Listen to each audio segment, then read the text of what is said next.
يقول يا ليتني قدمت لحياتي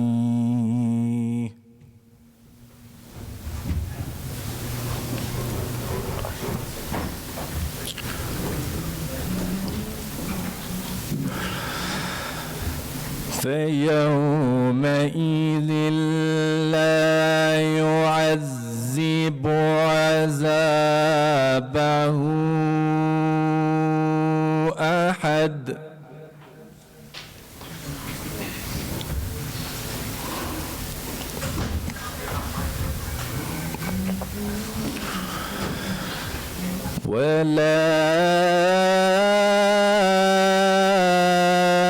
ولا يوثق وثاقه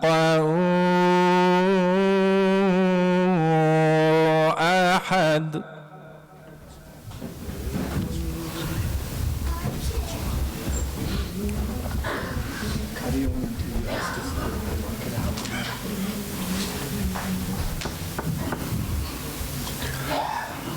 يا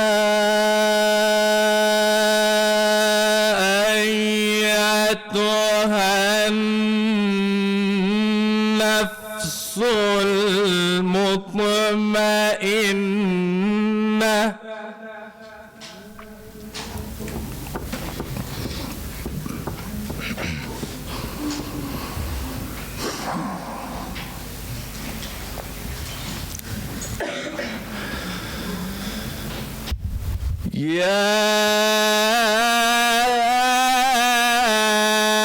يا أيتها النفس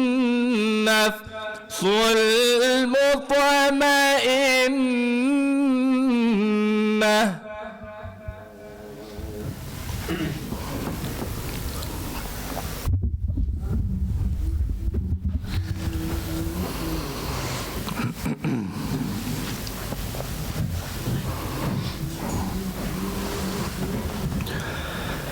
يا أيتها النفس المطمئنة ارجعي إلى ربك راضية مرضية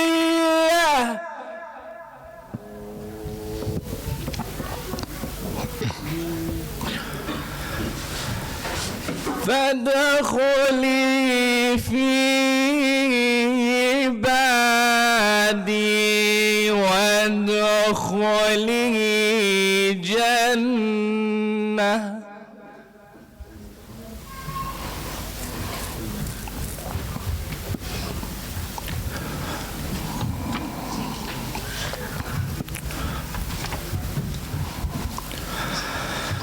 الله أكبر بسم الله الرحمن الرحيم والعصر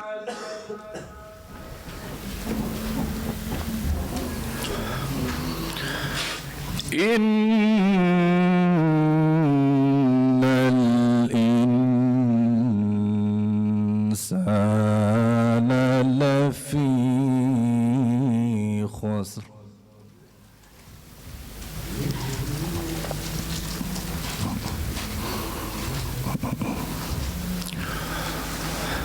والعصر إن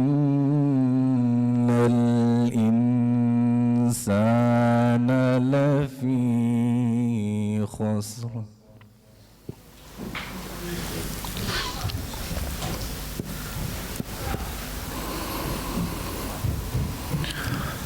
والعصر إن الإنسان لفي خسر إلا الذين آمنوا وعملوا الصالحات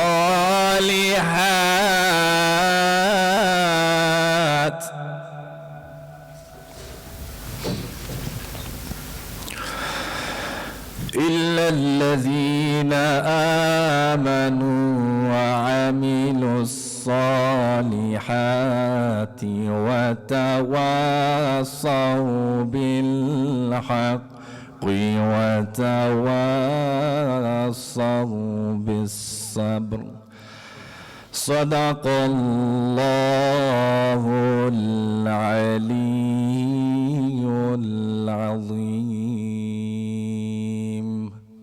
اللهم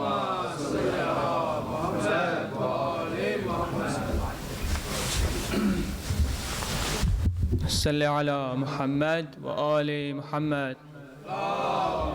صل على محمد وآل محمد. Bismillah ar-Rahman ar-Rahim. I welcome you all to this ninth program by Muharram Majalis in association with Jafarria Islamic Center.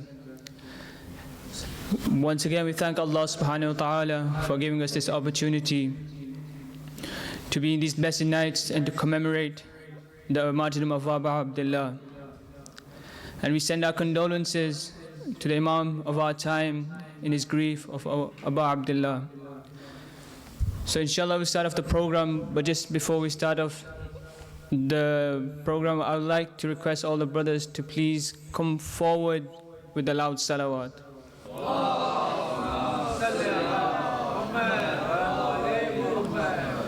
So now we'll have a collaboration by Brother Mahmoud Hijazi with Brother Ammar al-Nashid. So I'd like to invite them to the stage with the loud salawat.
Before the storm, and everyone is in their own separate camp, awaiting the day. And in the camp of Hussain,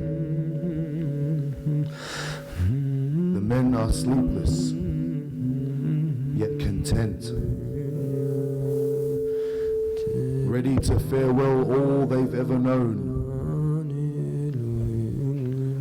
busy in reciting the Holy Quran in the quiet of the night. At that moment, a shadow leaves the camp of Hussain, walks atop a dune in the desert, and sits by a palm tree, eyes raised to the sky. And if you look closer, you will see it's Zainab in her seclusion, no one beside her, not a friend in the world. No one to talk to but the night sky. She looks up and says, Ya lil tawil sa'atak, Ya lil ahmil ahatak, Ya lil tawil sa'atak, يا ليل أحمل آهاتك لو ودعت الوداد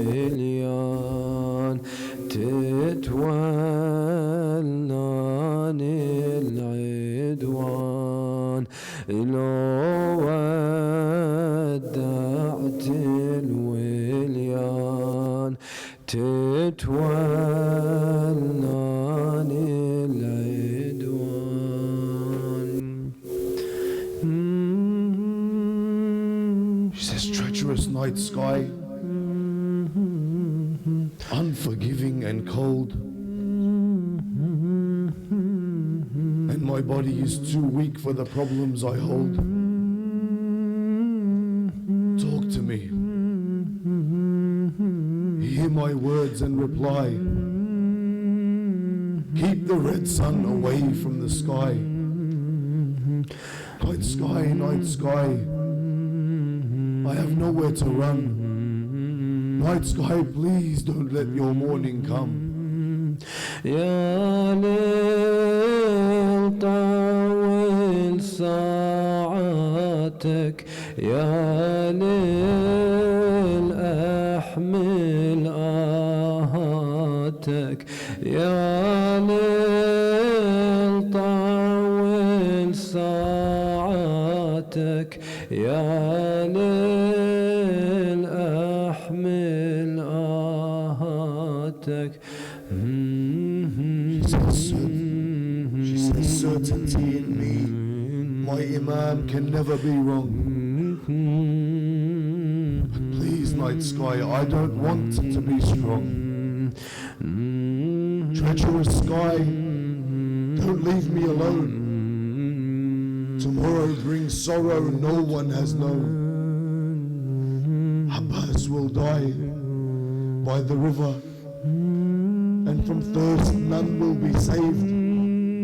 Please, night sky, I don't want to be brave. Night sky, I pray, you add more hours to your stay, don't die away.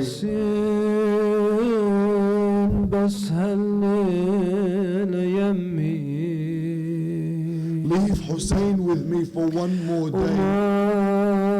تشوف عيوني باكر، يا ليل طول ساعاتك، يا ليل أحمل آهاتك. Keep the moon high and lengthen your hours.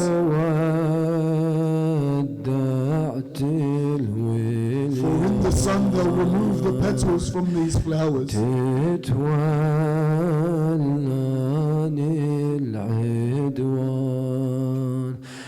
Night sky, in the sun, I farewell my protectors, don't you care? Heads in one place, hands over there, and blood will be everywhere, don't you care? The women and the children paraded and placed in a cursed lair. Night sky, reply to me, don't just stare blindly, speak to me through the air.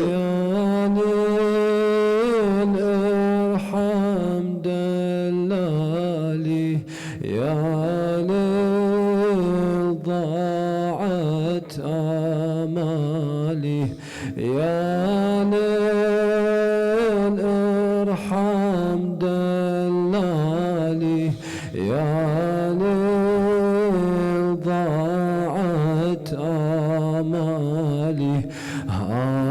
يا ظهر الخوان تتولاني العدوان، يا دهر الخوان تتولاني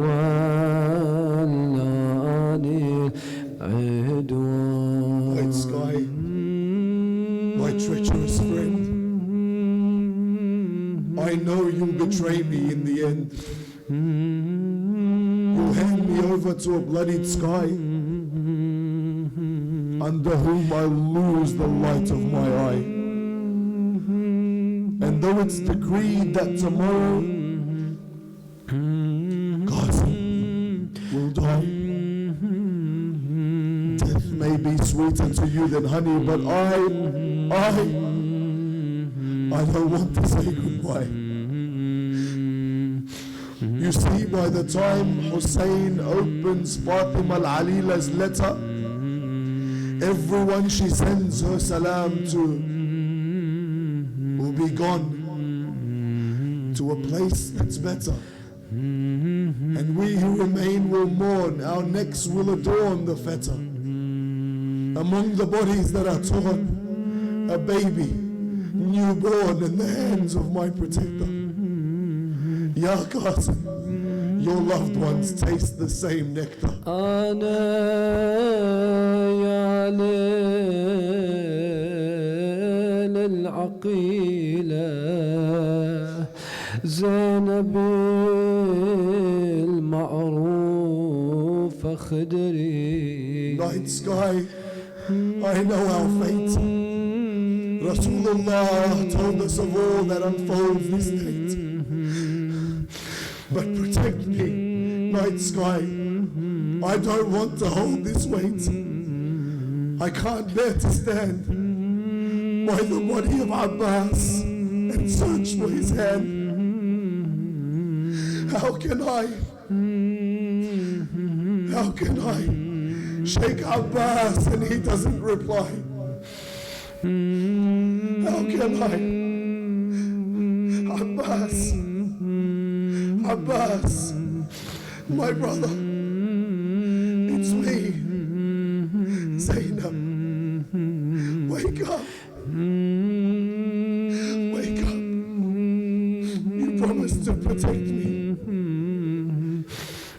Abbas, wake up. You are my heart. How can I live with you torn apart?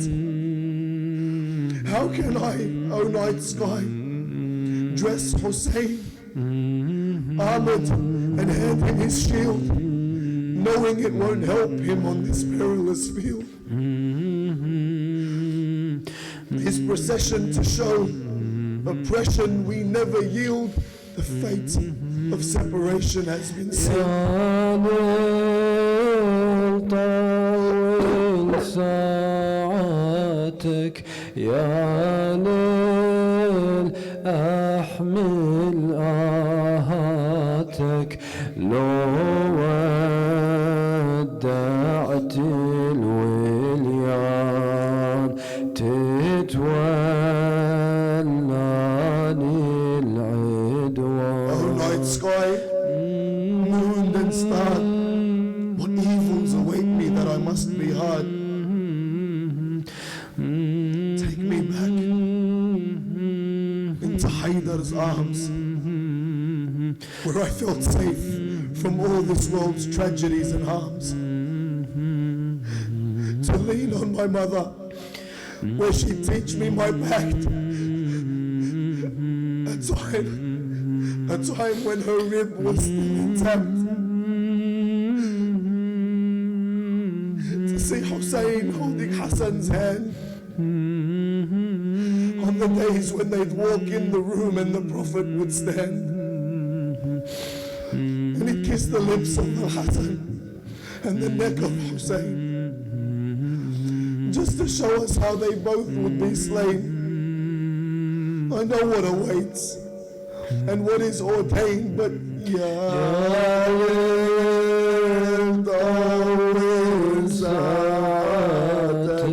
I can't take this pain.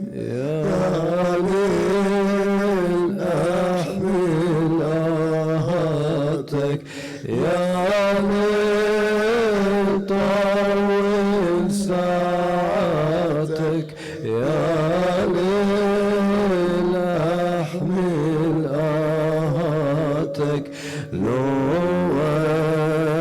ودعت الوليان تتولاني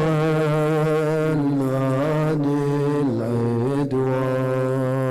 لو ودعت الوليان تتولاني العدوان.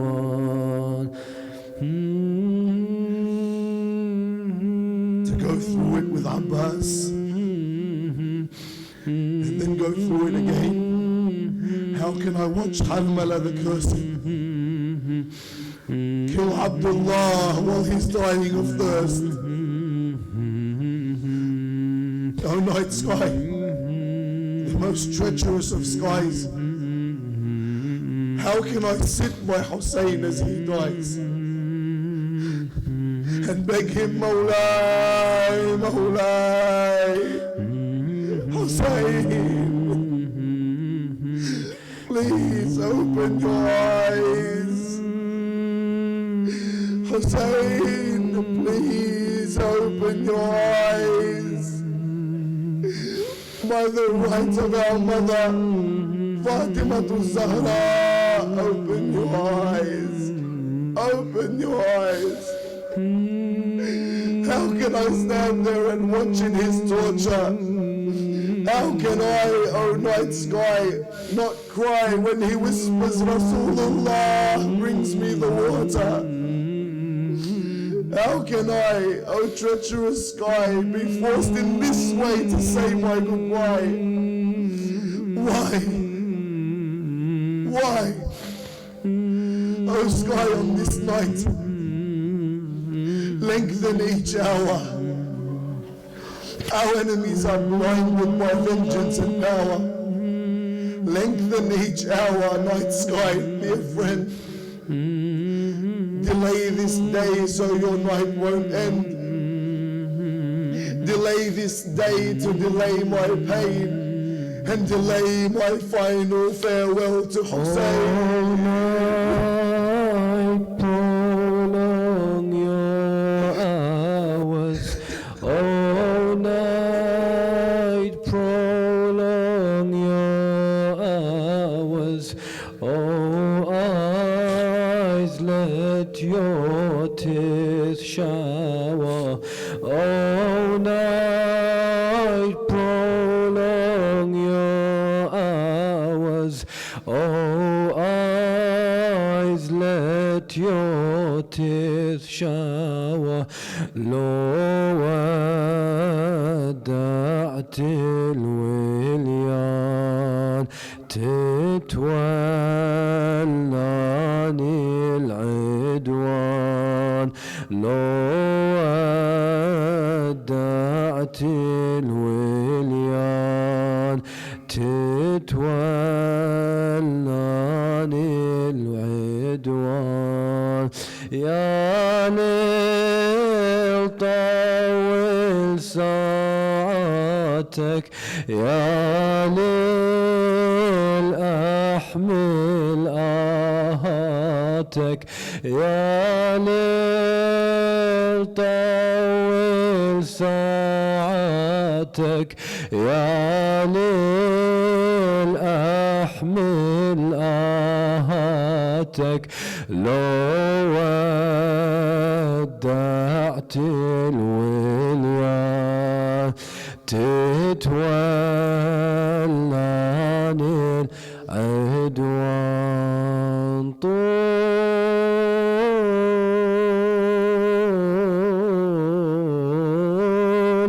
يا ليل الوداع، إش ما تطول وياك Sahir. As if Sayyidah Zainab alayhi salam speaking to the night, she says, "Oh night, stay as long as you want to stay." The final farewell between her and Abu Abdullah Al Hussain. طول يا ليل الوداع, oh night of farewell, stay longer. إش ما تطول وياك Sahir. However long you will stay, I will stay awake with you. ما أميل من البواكي, I'm never going to be tired from shedding my tears tonight. حتى لا تعمى النواظر, even if my eyes should be blinded by my tears. أحسن بس هالليل يمي, Hussain is only with me for tonight. وما تشوف عيوني باكر, and tomorrow my eyes will not see him. صدقني يا ليل القهار, Believe me, oh bitter night, يا ريتك تطول دهار. I wish you would stay until the end of time. خايف من أشباح القدر، وخاف ضل مكسور خاطر. She says, I'm fearful from these traitors, and I'm fearful that I will be broken-hearted tomorrow. يا ليل طول ساعتك، يا ليل أحمل آهاتك، لو ودعت الوليان تتولاني العدوان. صلى على محمد وآل محمد.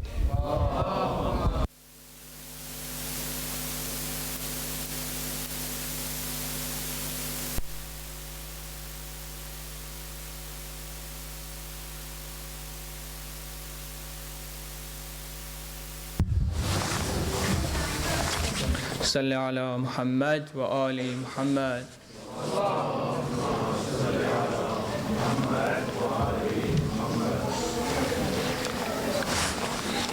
صل على محمد وآل محمد.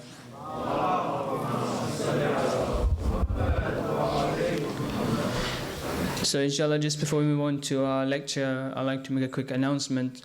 Tonight at 11:30 p.m. there'll be Majlis by Brother Syed Bilal Rizvi from USA, and afterwards there'll be Matam Dari by Brother Ammar al-Nashid. So I invite you all to come and attend. It'll be held at this center, so 11:30 p.m. So now we'll move on to our main lecture. I'd like to invite Brother Abdullah Al Nakeeb to the stage with a loud salawat. Also, as he's making his way up, can you all please come forward with a loud salawat?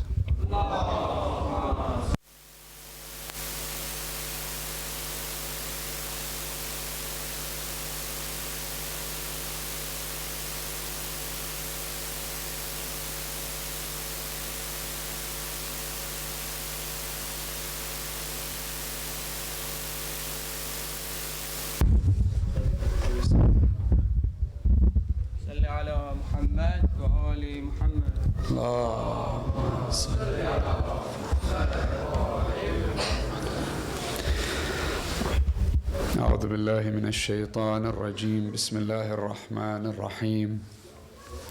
رب اشرح لي صدري ويسر لي أمري واحلل عقدة من لساني يفقه قولي. بسم الله الرحمن الرحيم. الحمد لله رب العالمين، وصلى الله على سيدنا وحبيب قلوبنا وشفيع نفوسنا أبا القاسم محمد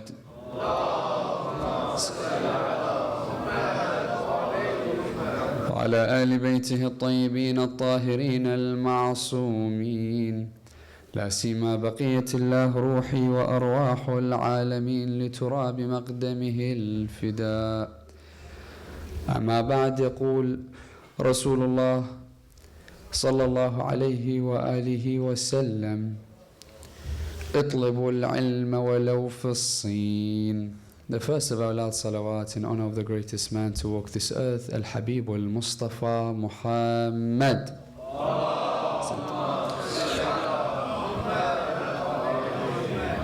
The second in honor of the greatest lady to walk this earth, Al-Hawra al-Batulati Fatima.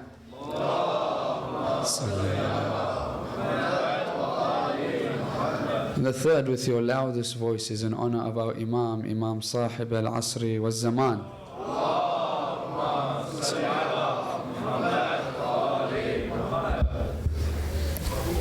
As we are coming closer towards the end of these blessed nights, the nights in which we've learned, we've cried, we've tried to understand what happened on the 10th of Muharram, why it happened, and how I can take what's happened to change my life and prepare for the Imam Hussain of our time that shall come, Imam Sahib al-Asri wal-Zaman.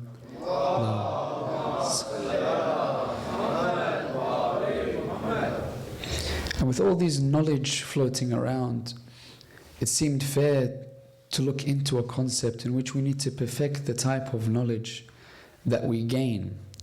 How to go about learning, how to go about understanding. The problems that you might face when a person goes on to the journey in which to educate himself, to elevate himself, to begin to read, to begin to understand. So for tonight, we're going to look at the importance through the ahadith. We're going to look at, secondly, the power that knowledge may give someone in accordance to the Holy Quran. Then inshallah, depending on the time, we're going to look at as much as possible the different viruses, let's say, that a person can be subjected to on a spiritual level, not a physical level. On a spiritual level, the viruses that a person might find within their spirit when trying to attain knowledge, and the conflicts that one may be subjected to when on this journey. So please assist me in starting and exploring this topic by blessing the majlis with a loud salawat ala Muhammad wa ali Muhammad.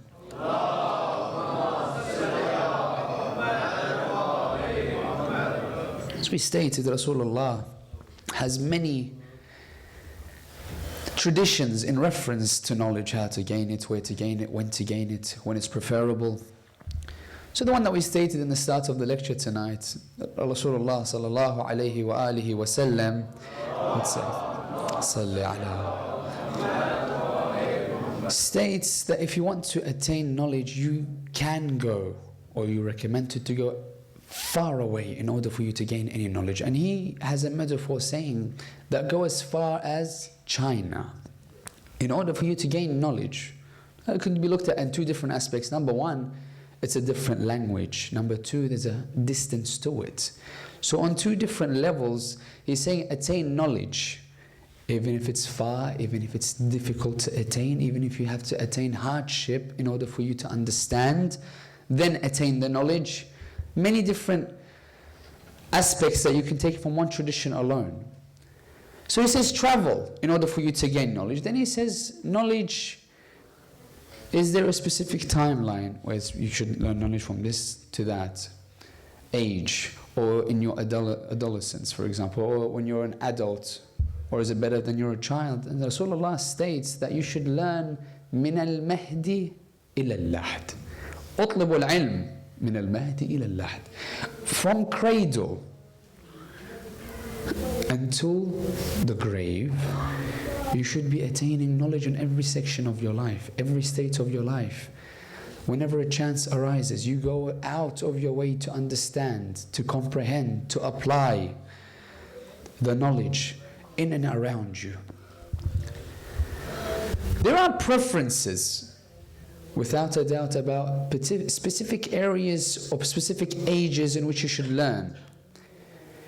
Because our traditions tell us that at a younger age, you're more likely to, let's say, attain it and keep it within you. Like a sponge, when you throw water in it, it absorbs everything. It could be right, it could be wrong, you attain it. He says, however, if you want to teach, and you want to understand, and you want to gain knowledge, it's preferable at a younger age, because when you inscribe it within a person's soul and memory, it's like inscribing on rock. It will remain within the person and imprinted onto their souls. However, the longer you wait to attain knowledge, the older you are, it becomes more difficult to retain information. And the example given, it's as if you're trying to write on water. However repetitively you try to learn at an older age, it's going to be difficult. But it doesn't say it's not attainable. So there are preferences. When Ali ibn Abi Talib writes his will towards Imam al-Hassan alayhi salam, he writes to him, I tried to plant in your heart as much as I could before it hardened. At a young age, I made sure what I planted was that of goodness, of Quran, of things that Allah subhanahu wa ta'ala loves, good character, morality, sabr, patience, eloquence at a young age. I tried to make sure there was no room in your heart for anything else. And I planted it at a younger age. So we have different aspects that we can look at as the importance that the Ahlul Bayt have given towards attaining knowledge, going out and learning knowledge, that there's no timeline in order for you to gain it. So there's a lot of emphasis. But let's look at the two different scales. The first of which we're going to look at is the power that a person can attain through knowledge. So Amir al-Mu'mineen has a statement when he's comparing knowledge to wealth. And he says, "Oh Kumail," he says, knowledge protects you. If the person was to have knowledge, it acts as protection towards you. He goes, look at wealth. He goes, you're going out of your way to protect it. The more you use knowledge and the more people listen to the knowledge that you have, the more it spreads. But the more you use your wealth, the less you have. He says, look at that comparison. He takes Kumail one day. After Isha'ain prayers, he takes him to the back of Kufa. And Amir al-Mu'mineen takes a very deep sigh. Very deep sigh. And he says, Kumail, there are three types of people in this world. The first are scholars. The second are students on the path of salvation. So either you're a scholar, or you're trying to attain knowledge in order for you to have salvation. Because then there's a third section, which are hamajun ru'a, yan'aquna ma'a kulli na'iq. Meaning, these third group of people are what we can best describe as, if the terminology is correct, riffraffs. Meaning, wherever the wind blows, it will take them. One day, this is popular, they'll go towards that. One day, this is the in thing, they go towards that. This is now fashionable, go towards that. Wherever the wind blows, they have no foundation. They're not solid in what they believe. So wherever they are moved or wherever the wind blows, they go with it. The idea is the first two sections have an aspect of knowledge. Either you're a student or a scholar. If you do not fall under these first two categories, it will automatically throw you into the third category. That you do not have, or you have not attained enough knowledge for you to make decisions as to where you sit within that sphere. The power that one can gain through knowledge within the Holy Quran, Allah subhanahu wa ta'ala states, Bismillah ar-Rahman ar-Rahim. In Surah An-Naml, verse 40, He refers to two different people in the Quran. When Sulaiman asks, can anyone bring to me the throne of Balqis? So one person stands, and the Quran describes him to be a jinn. Afritun min al-jinn. He says, I'll bring you the throne. Mind you, if you want to divide this earth, let's say it was on the exact opposite end of the earth. That's where Arish Bilqis was, and that's where Sulaiman was. Massive distance. So the Afrit of the jinn stands, and he says, I'll bring it for you before you sit. Oh, so before you stand from your place. So Sulaiman was sitting, he says, قَبْلَ أَن تَقُومْ. And before you stand, I can bring it for you. Going into the depth of jinn, the particular aspects of the jinn, one of which being extremely strong, the second of which being extremely fast. So having that ability from the other side of the world to bring a throne and carrying it across before he even stands. Then look what the Quran tried to tell you knowledge can have. قال الذي عنده علم من الكتاب أتيك به قبل أن يرتد إليك طرفك. Meaning, the Quran states, the person that had knowledge from the book said to Sulaiman, I'll bring it for you if you want before you blink. One was a jinn, one was the person that was going to take charge after him, his vicegerent, his wasi by the name of Asif bin Barkhiyah. The Quran says, how can he do such a miracle? How can he attain such a rank that he brings a throne from the other side of the world before you even blink? The Quran says, he had knowledge from the book. Knowledge that he has attained from the book, that he brought the throne. Now that's one aspect. That's having knowledge from the book. And look what you can do in miraculous aspects. Then the Quran refers to someone else saying, عِنْدَهُ عِلْمُ الْكِتَابِ. So this verse, Allah subhanahu wa ta'ala says this is a person that has knowledge from the book. From. There's a difference between when you say from the book and having knowledge of the entire book, isn't there? If you had knowledge from the book and you could do that miracle, imagine having knowledge of the entire book, as Allah refers to it. So in Surah Al-Ra'd, the last verse, 43, Allah subhanahu wa ta'ala tells His Prophet, He says, it's enough that I am a witness. And وَالَّذِي عِنْدَهُ عِلْمُ الْكِتَابِ. So people come and ask the Prophet, O Rasulullah, when it's stated in the Quran that it's enough for Allah to be a witness, and the person that has knowledge of the entire book, who is meant by the person that has knowledge of the entire book? And he says, surely you know that it's none other than Amirul Mu'mineen, Ali ibn Abi Talib.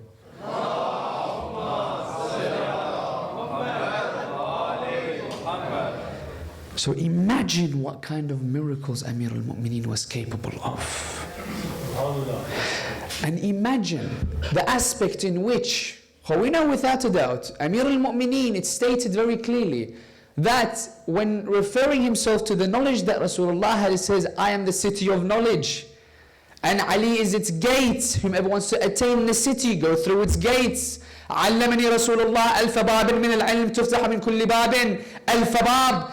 That Rasulullah has taught me 1,000 doors of knowledge, and from each door 1,000 others open, meaning 1,000,000 doors of knowledge Rasulullah has taught towards Amir al-Mu'mineen. It's simple to see that if Amir al-Mu'mineen was taught by Rasulullah, then surely he'll have knowledge of the entire book.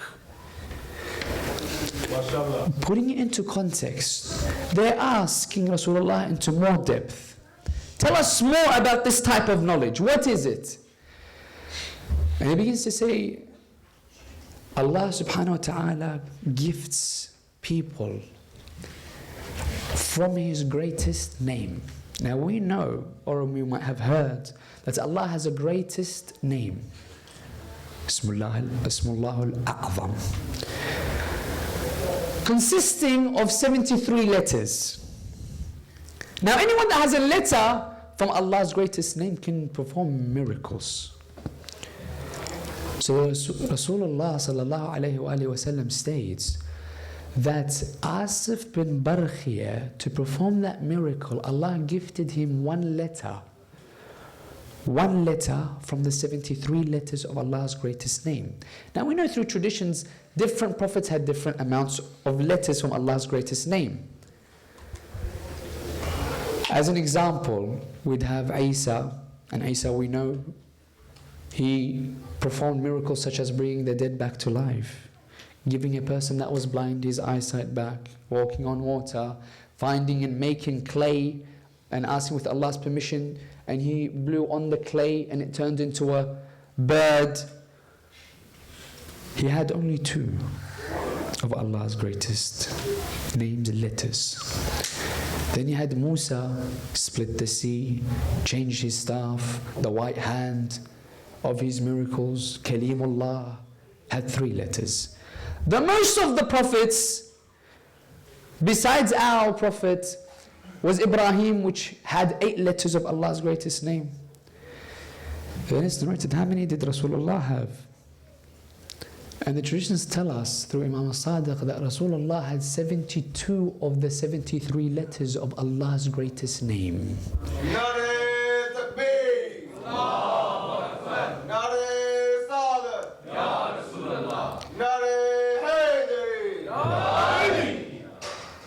And from one ma'soom to another, Prophet would teach Amir al-Mu'mineen and would pass it down. Amir al-Mu'mineen will teach Hassan, Hussain, and it would continue. And when Imam Sahib al-Asri wa Zaman would return,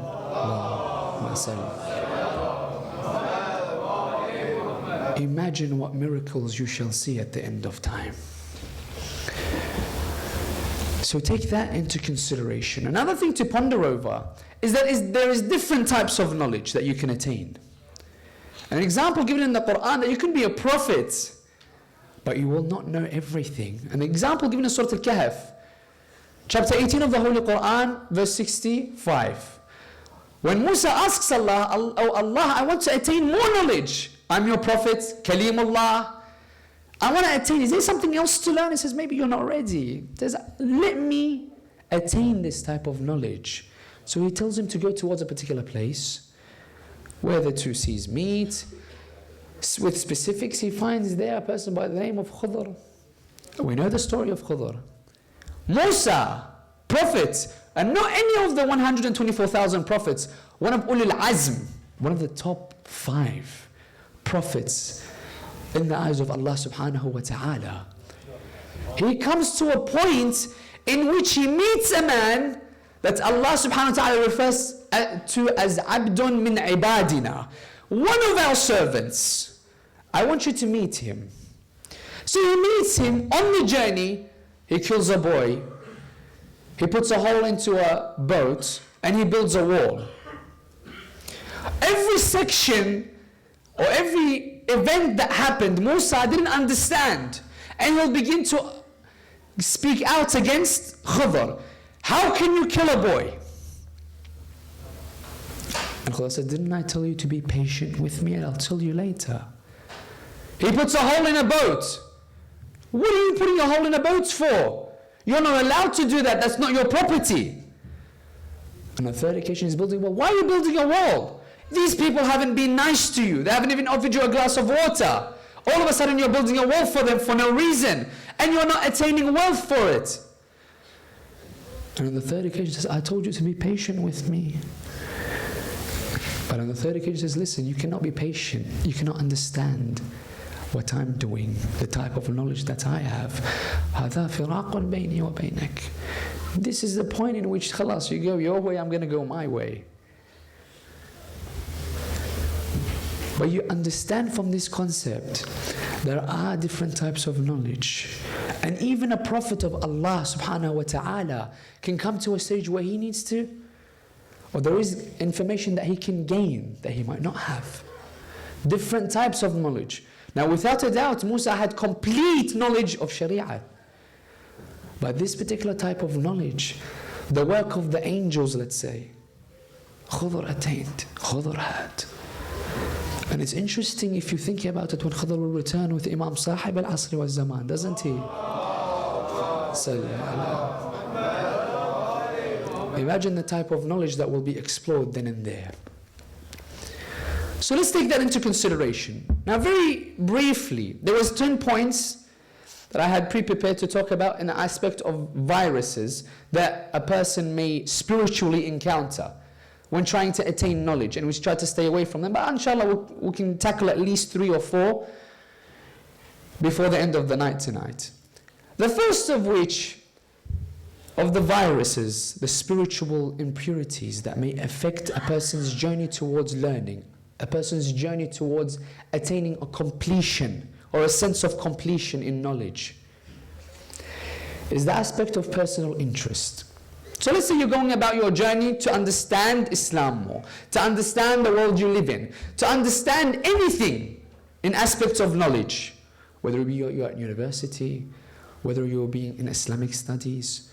Let's refer to all knowledge at the moment. And if you want to specify, let's specify Islamic knowledge, the understanding of what you need to know and how to apply it.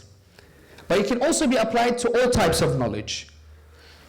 So the first thing that might get in the way of you attaining knowledge is the aspect of personal interest. How? Your mind and your intellect says, this is the right way. Something comes and tells you, no, but your heart wants this. And we referred to an example. When we said Amr ibn al-As, he knows and he had knowledge that to be with Imam al-Hussain is to be with the truth, to be with Allah subhanahu wa ta'ala basically. However, Yazid knew that he could take Umar ibn Sa'd away through his personal interests. How? He knew that Umar ibn Sa'd wanted something more than anything else, which was Mulk al-Ray, the governmentship or the governorship of Ray, which is the, if we want to put it on the map, the Persian Peninsula. And he gives it to him. He says, I'll give you the mulk if you go and fight Hussain. And then he has those famous lines, أترك ملك الري والري منيتي أم أرجع مأثوما بقتل Hussaini. When he says very clearly, he says, starts questioning himself. When he's attaining knowledge and he knows how to apply it, he starts questioning himself. He says, do I leave Ray, and Ray is what my personal interest is? Or do I return back with the bloodstains of Hussein in my hands? And obviously, and we know for a fact that that particular personal interest got into the way of his knowledge, didn't it? One virus. The second virus is the aspect of pride. Very interesting. See, a person can try to gain knowledge. A person may tell him A, B, C, D. He's a mirror to his fellow brother, or she's a mirror to her fellow sister, but they don't want to hear it from them. They have too high pride level in order for them to listen to anyone around them, to tell them, oh, this is halal, this is haram. They have the knowledge. They know that they're wrong. And they know that they should listen to that person in that aspect. Don't do it this way, do it this way. But their pride is too high. They'll say to themselves again and again, hold on, I know he's right, but I'm not going to follow him. Pride may get in the way. Then there's an aspect of blind following. Now, what's blind following? Blind following literally means, let's say if you have a particular person that you revere, or a governor that you have, and it's especially found, not just nowadays, but in the time of Rasulullah, in the time of Amir al-Mu'mineen, in the time of Imam al-Hasan and Hussain, you have examples, such as, let's say, Yazid, in comparison to what we have to talk about tonight. Yazid is an example. Everyone around him used to blindly follow him. To a degree that, let's say, his army, he points them towards Hussain, he says, kill. And they do the atrocities and the calamities in Karbala. Then he points his army towards Mecca. He says, destroy. They burn the Kaaba. He points the army towards Medina. He says, kill. And they go, and the blood reached a level which it was 1 meter away from the holy shrine of Rasulullah. Blind. Some may have had the knowledge, this is Rasulullah. We mention his name in Salah 5 times every day. And we have bloodshed around it. The Kaaba, which Qibla is towards, we burn the Kaaba. Sayyidi Shabab Ahl al-Jannah, we killed him. Doesn't matter, they have knowledge. Blindly following. So that aspect in Iraq, there was a time, it's not that long ago, 2006 was his downfall. At the time of Saddam, and I'm sure many of us know Saddam, in Iraq, there was an aspect that people had knowledge, but they would follow their leader in anything. One of the aspects which was very big at the time of the war, especially, the 80 war between Iraq and Iran, was that Saddam disliked anyone that wasn't Arab. Anyone that spoke about Arabs would be prosecuted within Iraq. So a Syed got up on the pulpit one day, and he knew he was not allowed to talk about Imam Hussain. He wasn't allowed to mention Imam Hussain. He is not allowed to have a majlis about Imam Hussain because he will be prosecuted. So he began to deliver a sermon where he's exploring a verse of the Holy Quran, and he says on the pulpit, Bismillah ar-Rahman ar-Rahim, Tabbat yada abi lahabin wa tab. The same night, this Syed is dragged from his house towards the courtrooms. Why? He says, Syed, we need to prosecute you. What's happened? He says, you've done a great injustice on the pulpit of Hussain. He says, what did I do? He says, you've gone against all our rules and regulations. He says, what have I done? He says, you've cursed the Arabs. To what? Me curse the Arabs? I was discovering or exploring a verse from the Holy Quran. He says, no, you cursed the Arabs. How? Did you or didn't you say, Tabbat yada abi lahabin wa tab? He says, yes. He says, is Abu Lahab an Arab or non-Arab? He says, well, he was from Quraysh. Obviously, he was Arab. He says, therefore you have cursed the Arabs. He says, I was referring to the Holy Quran. No, you've cursed the Arabs and they've taken him away and they prosecuted it, ended up in him being killed. Why? They have knowledge, but blind following. And that may get you in so much problems. If you revere a character and you don't question him twice. Not everyone, for example, is wearing religious garments should be blindly followed. Not everyone that pretends to be a professor is all knowledgeable. Just because he's revered doesn't mean you cannot question.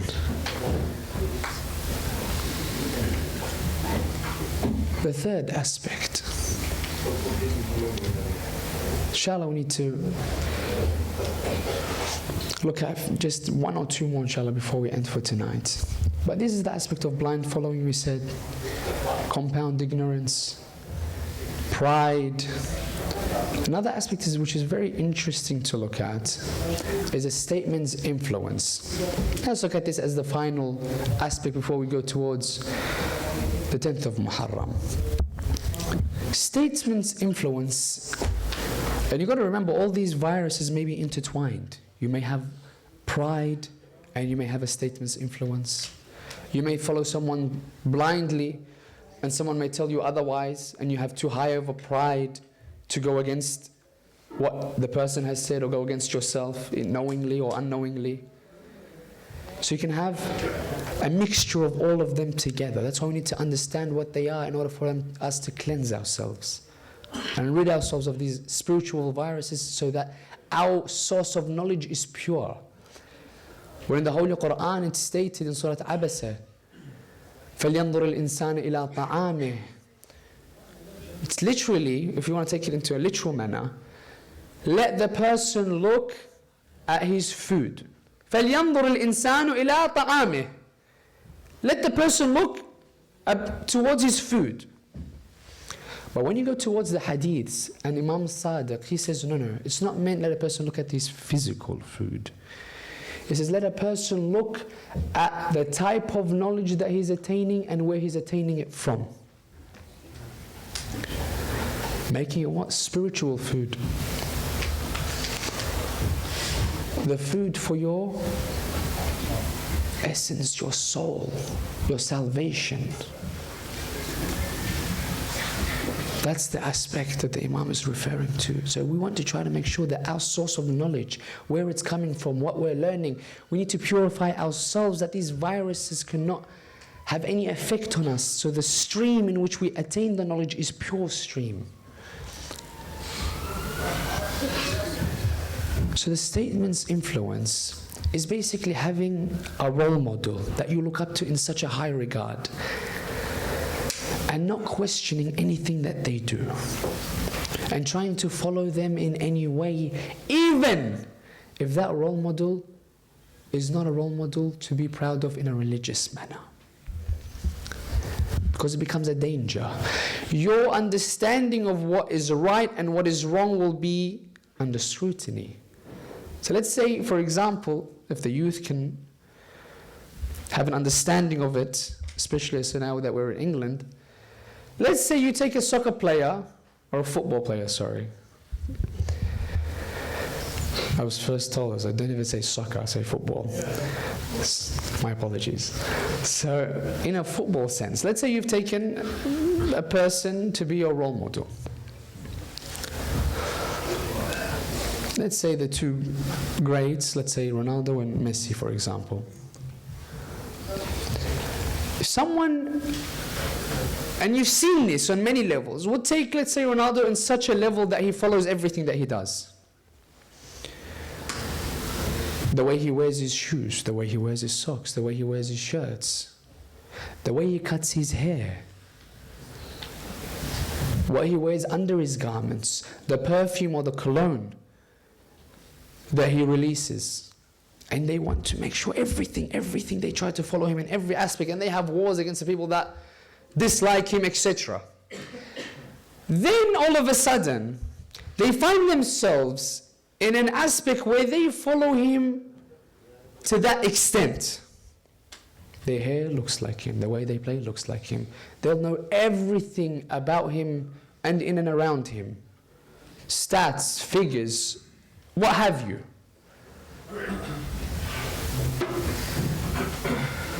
But you ask that same person that calls himself a lover of Ahlul Bayt to mention 10 people, 10 that were the friends of Amir al-Mu'mineen, many would struggle. But the danger here isn't that you should or shouldn't go towards that particular role model. It's that if the role model, take an example, you can take many examples. As an example, if ever that person was to perform something that wasn't good, you'll find them going out defending him. Why? Because they try to follow him in such a aspect that they don't even see if there is any faults, because they revere him so highly. And that's what happened, I'm not saying in this aspect, that's what happened on the 10th of Muharram. They revered the personality because of his popularity, his position, the wealth that he had, how much they can gain from him. Shimr was one of the people that had undoubtable knowledge about the Ahlul Bayt. However, he had eyes on one thing. That Shimr, to an aspect, brothers and sisters, Shimr was very interesting. The most mal'oon person till today. One of the top that people curse time and time again. He fought alongside Amir al-Mu'mineen. Remember this. Shimr fought alongside Amir al-Mu'mineen, alongside Hussain. But he ends up killing Hussain. What happened to the knowledge that he had? What virus got to him? What thing broke him down? He knew when he sat on the chest of Abu Abdullah. Do you know why he knew? Because he began to cry tears. But it did not stop him. He kills Imam al-Hussein. He goes towards Yazid. املأ ركابي فضة أو ذهبا إني قتلت السيد المحجبا قتلت خير الناس أما وأبا. Didn't matter to him. He says, I know that I have killed the greatest man and the only one that remains as a grandson to Rasulullah, with the best mother and the best father. But that's not what I want. I want a personal interest, which is wealth. All that I carry, fill it with gold and silver. That's what I want. He doesn't want truth. And then you have a personality like Ali al-Akbar, which he looks towards his father on the way and asks him, oh my father, alasna ala al-haq? Are we not on truth? Look at the difference. Ali al-Akbar, brothers and sisters. The tradition tells us there was a person that comes towards Abu Abdullah al-Hussein. He asks him, oh Abu Abdullah, I didn't have a chance to see Rasulullah. I've become a Muslim after the passing of Rasulullah. Oh Abu Abdullah, I want to ask you, yesterday in my dreams I saw Rasulullah. He says, I was at a state where I could not believe it. I was so happy to see Rasulullah in my dreams. And he's mentioning this to Imam al-Hussein. Imam al-Hussein says, do you want to see him again? He says, without a doubt, who doesn't want to see the face of Rasulullah? He asks one of his servants, says, bring me Ali al-Akbar.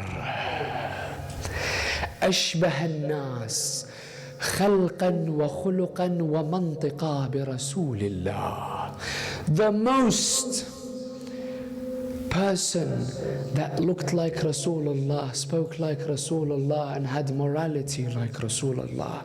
He brings Ali al-Akbar at such a young age towards this man. He had a covering on the face of Ali al-Akbar.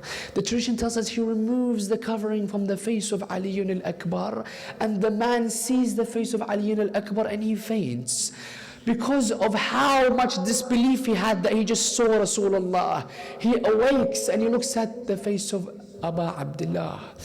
He says, it's as if I saw Rasulullah just now. He says, how beautiful is this child? Imam al-Hussain asks him, he says, oh man, what would you do if you had a son like this and a mere prick would prick his legs, and you will find that this son was in pain? Imagine. He says, oh, the son of Rasulullah, oh Hussein, I don't know what I would do. I'd probably die from the sadness and sorrow to see a sight of Rasulullah in such pain. He says, don't ask me such questions. Imagine what Abu Abdullah would see on the 10th of Muharram. Imam al-Hussain is asked, look at this question, brothers and sisters, what's the most beloved of times for a father? He replies, when he's holding his newborn son in his hands. He gazes upon his eyes and he sees his son looking into his eyes. That moment is unexplainable in the amount of happiness that a father has, and is the peak of happiness for a father. Then he is asked, oh Hussein, what's the worst moment that a father can go through? Imam al-Hussain replies by saying, it's when he witnesses his son die before he does. The fact that he has to stand or sit at the corpse or body of his beloved son, that's the most difficult for a father. Imagine what Imam al-Hussain went through on the 10th of Muharram, when Ali al-Akbar would come towards Imam al-Hussain and ask Hussain for permission to go out towards the battlefield. Imam al-Hussain could not bear the idea that Ali al-Akbar will be massacred on the plains of Karbala. So once he would come towards Abu Abdullah would say, no, I cannot bear it. A second time he would come. A third time, oh father, allow me go towards the battlefield. Imam al-Hussain, the traditions tell us, he does not give permission verbally towards Ali al-Akbar. Do you know how Ali al-Akbar understood that his father Hussein gave him permission? The traditions tell us that Imam al-Hussain begins to cry. He begins to hug Ali al-Akbar in such a manner that Imam al-Hussain's knees become weak, and him and Ali al-Akbar would fall on the plains of Karbala, embracing one another and crying. He says, that's how I knew that my father Hussein gave me permission. Ali al-Akbar going towards the battlefield. Look at this tradition, brothers and sisters. Sakina bint al-Hussain says that on the 10th of Muharram, there was 4 moments in which my father Hussein was at a moment where I thought he was going to die. He attained a source of ihtidar, meaning it's as if he was breathing his last breath. I heard the breath of my father very strongly. It's as if his chest collapsed and he was trying to breathe so heavily. I want you to imagine Imam al-Hussain in that stance. That Sakina said, I thought my father was about to die. He says, out of the 4 on the 10th of Muharram, those instances, 3 of them were with Ali al-Akbar. The first of which I saw my father nearly die and struggle to breathe is when Ali al-Akbar came to ask him for permission. He could not handle himself. He was about to come close to drawing his last breath, and then when Ali al-Akbar goes towards the battlefield, imagine, brothers and sisters, Ali al-Akbar, Imam al-Hussain could not bear going into the tents not seeing Ali al-Akbar. So where does Imam al-Hussain stand? He stands at the entrance towards the tents, the door of the tents. Layla is there, the mother of Ali al-Akbar. She doesn't know what's going on to the battlefield. So how would she know how Ali al-Akbar was doing on the battle? She says that I used to look at the face of Imam al-Hussein. If he was smiling, I knew Ali al-Akbar was fighting valiantly. If his face changed, I knew there was trouble that was coming surrounding Ali al-Akbar. So all of a sudden Imam al-Hussein is smiling, and all of a sudden Imam al-Hussein begins to have an instance of face where Layla said, I feared for Ali al-Akbar. So I asked him, oh my master Hussein, what's happened? Has Ali fell? He says, no, but a person is coming towards him, which I fear from. And Layla said, what should I do? He says, pray to him, oh Layla, if you want to see him again. Layla goes in the tent and she begins to pray towards Allah. Oh Allah, return to me my beloved Ali al-Akbar. She prays to Allah until an instance in which she faints from the sorrow. All of a sudden Ali al-Akbar would return. He says, oh my father, what is it? Imam al-Hussein says, go and towards your mother Layla. She wants to see you for a final time. Ali al-Akbar goes inside the tent. He finds his mother Layla lying on the plains of Karbala, fainted. He tries to awake her, but she doesn't wake. He stands by her for moments until he hears very vaguely his father Hussein. Ala min nasir yansuruna. Ala mughith yughith. ألا من ذاب يذب عن حرم رسول الله. Is there no one to defend us? The family of the Prophet of Islam. Ali al-Akbar hears his father call out and he doesn't go out. He leaves his mother. He goes towards Imam al-Hussein. He says, Father Hussein, I am here. He says, but father, I have something for you. Imam al-Hussein says, what is it? This is where Sakina says, was the second moment in which I thought my father Hussein was going to draw his last breath from how he acted at Ali al-Akbar's question. What was the question? He says, Father, al-'atashu qad qatalani وثقل السيف قد أجهدني. He says, Father Hussein, is there water? He says, I am thirsty so much that I feel like I'm about to die, and the heaviness of the sword is very tiring. Is there not a drink of water? Imam al-Hussein says something to Ali al-Akbar. He says, my son Ali, put your tongue on mine. If you find a bit of moisture, take it. Ali al-Akbar places his tongue on the tongue of his father. He says, Father Hussein, I find that your tongue is drier than mine. Oh my father. Imagine, brothers and sisters, that was the second moment Hussein was near to death. He goes out, but Ali al-Akbar whispered something in the ears of Hussein. And then Zainab begins to see Hussein bawl out in tears. He cries. Zainab comes. She says, Brother Hussein, what did Ali al-Akbar tell you in order for you to cry in such a manner?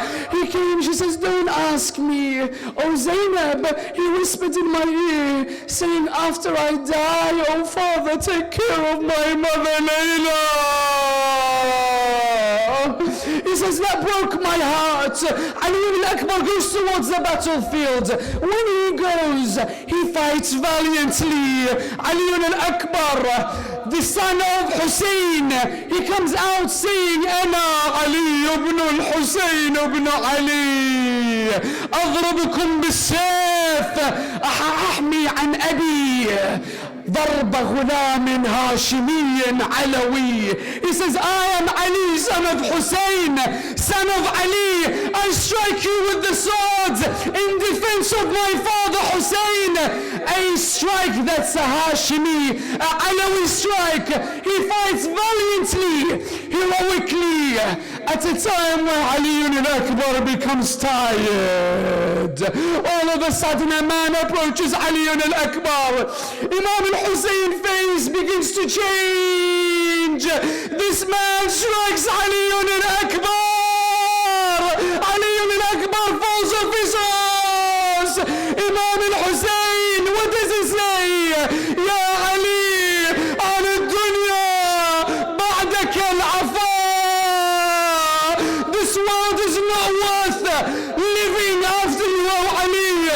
But look at what Hussain does, brothers and sisters. What does Imam say? What does Ali al-Akbar say to Hussain? Ali al-Akbar doesn't say Assalamu alayka ya Aba Abdullah. Why? He says alayka minni salam. Why? Because when he says Assalamu alaykum, his father has to reply. But when he says alayka minni salam, he doesn't have to reply. It's not wajib. He's thinking about his father's thirst, saying because he's thirsty, I don't want my father Hussain to reply at such a distance. So he says alayka minni salam Aba ya Hussain. Zainab says, I saw Hussain in a very rude manner. Instead of going towards the battlefield, Hussain walks the other way. Zainab says, oh Hussain, my brother, Ali al-Akbar died there on the plains of Karbala. Imam al-Hussain says, do not blame me, Zainab. I cannot see with my eyes anymore. Now that Ali has fallen, Imam al-Hussain, in one manner or another, don't ask me how he walked and saw Ali al-Akbar lie on the plains of Karbala. Ali al-Akbar, in his last moments, Imam al-Hussain, look at what happens, brothers and sisters. This is what made the enemies begin to cry tears for Imam al-Hussain. Imam al-Hussain doesn't care about who's around him. All of a sudden, you find Imam al-Hussain sleeping alongside Ali al-Akbar, hugging him, lying flat on the plains of Karbala, putting his cheek on the cheek of Ali al-Akbar, saying, "Ala dunya ba'daka al-afa." Imagine Umar ibn Sa'd. So he says, what's Hussain doing? What's going on right now in the battlefield? He begins to cry and cry. His companions begin to cry and they turn away, not bearing the sight of seeing Hussain lay on the plains of Karbala alongside Ali al-Akbar. All of a sudden in the last moments, Ali al-Akbar begins to smile. Then he begins to cry. Hussain asks him, oh my son. And this was the final moment, Sakina says, when Imam Hussain lay flat on the plains of Karbala, cheek on cheek with Ali al-Akbar.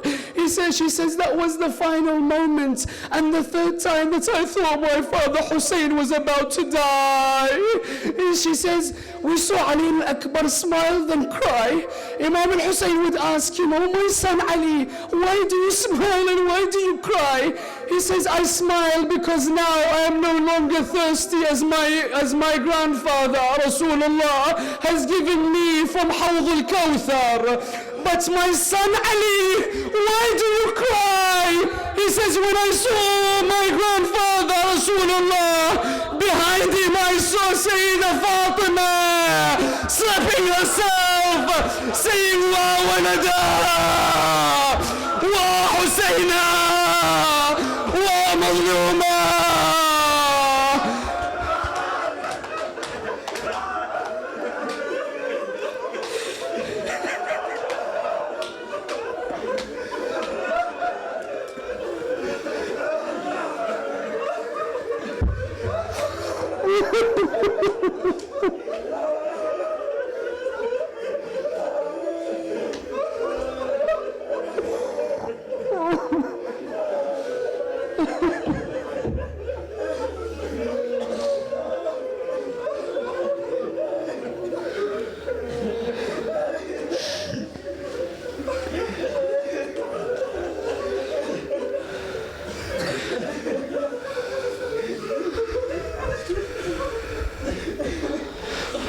إنا لله وإنا إليه راجعون.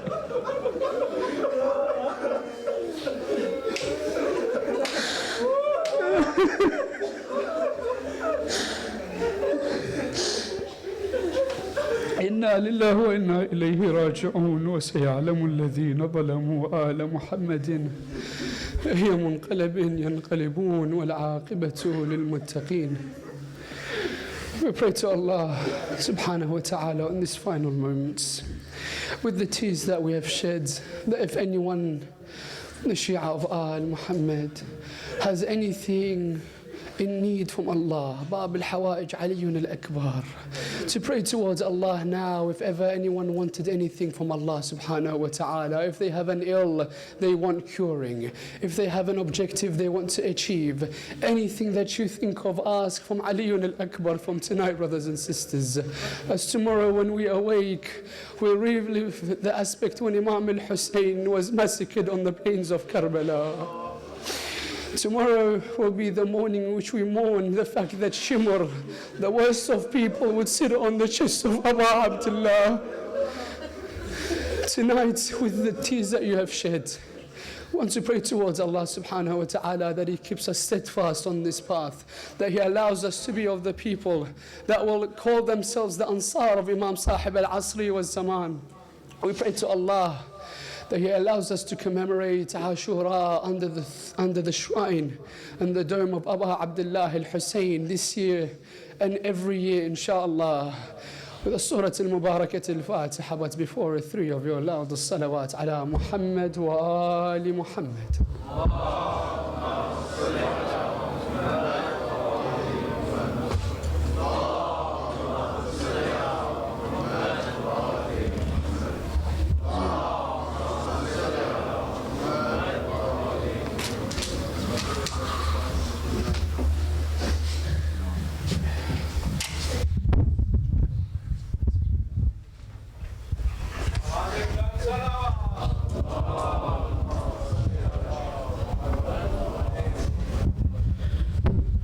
بر حبیب خدا ختم الانبیاء صلوات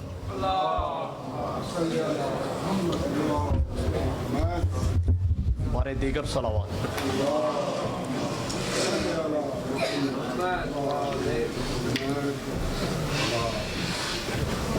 برائے خشنودی امام زمان بلندتر صلوات دانیال کا بھی ہے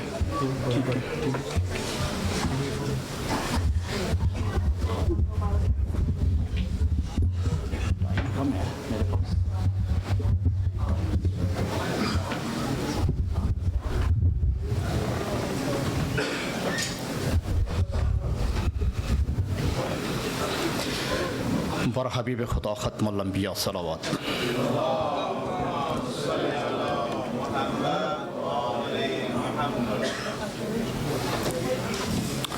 شب غم شب عاشور ڈھلا جاتی ہی ہے.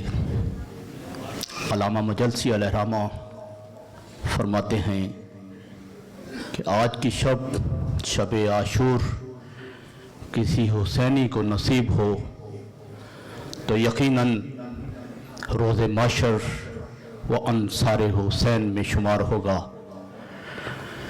ایسا نہیں کہ امام کو شہید کرنے کے لیے شمر سے یہ کہا گیا کہ کٹ دو حسین کی گردن، ہماری نمازیں قضا ہو رہی ہیں. قبل اس کے کہ ہماری نماز قضا ہو حسین کا سر اس کے تن سے جدا کر دو. کیا یہ خوب کہا حضرت علامہ اقبال نے. عجب مذاق ہے اسلام کی تقدیر کے ساتھ، عجب مذاق ہے اسلام کی تقدیر کے ساتھ. کٹ گیا حسین کا سر، کٹ گیا حسین کا سر نعرہ تکبیر کے ساتھ. کٹ گیا حسین کا سر نعرہ تکبیر کے ساتھ. بر حبیب خدا ختم الانبیاء صلوات.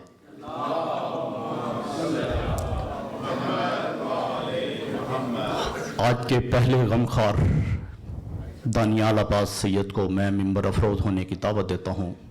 جناب دانیال عباس سید ممبر افروز ہوں. بر حبیب خدا ختم الانبیاء صلوات.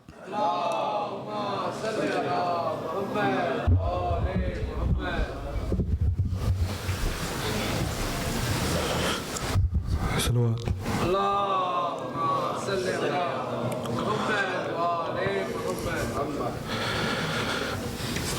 گونجی بوقت صدا میں حسین ہوں گونجی بوقت عصر صدا میں حسین ہوں کاٹو نہ میرا ہوشک گلا ہے کاٹو نہ میرا ہوشک گلا میں حسین ہوں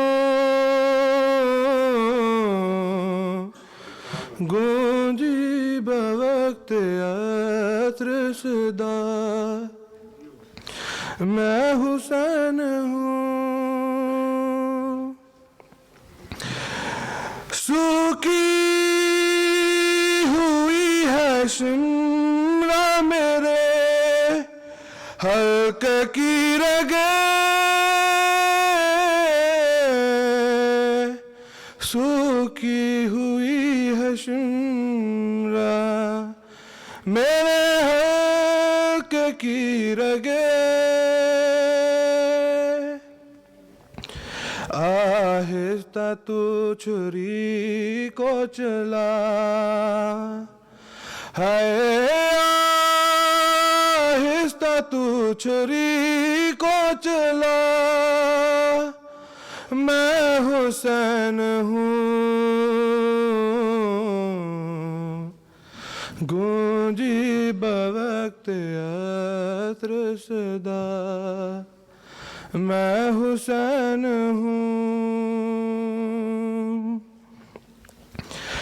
اما کسی نے پانی کی ایک بوند بھی نہ دی اما کسی نے پانی کی ایک بوند بھی نہ دی میں بار بار کہتا رہا ہے میں بار بار کہتا رہا میں حسین ہوں گونجی بوقت عصر صدا میں حسین ہوں کٹتا ہوا گلا میرا دیکھا نہ جائے گا کٹتا ہوا گلا میرا دیکھا نہ جائے گا نانا میں ہوں نواسا تیرا ہے نانا میں ہوں نواسا تیرا میں حسین ہوں گونجی بوقت عصر صدا میں حسین ہوں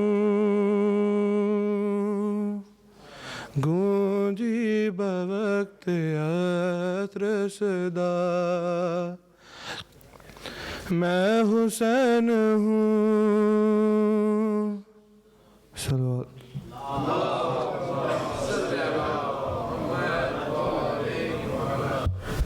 اب میں ملتمس ہوں سید مجتبی شاہ صاحب ابری سے کہ ممبر افروز ہوں جناب مجتبی شاہ صاحب ابری پر حبیب خدا ختم الانبیاء صلوات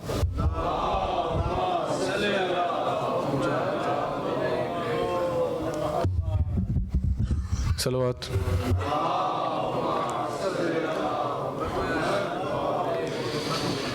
اعوذ باللہ من الشیطان اللعین الرجیم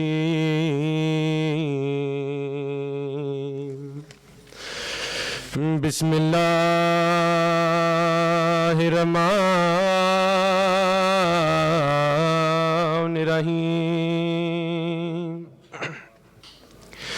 قول رسول اللہ صلی اللہ علیہ وآلہ وسلم آنا مدینۃ العلم اليوم بابها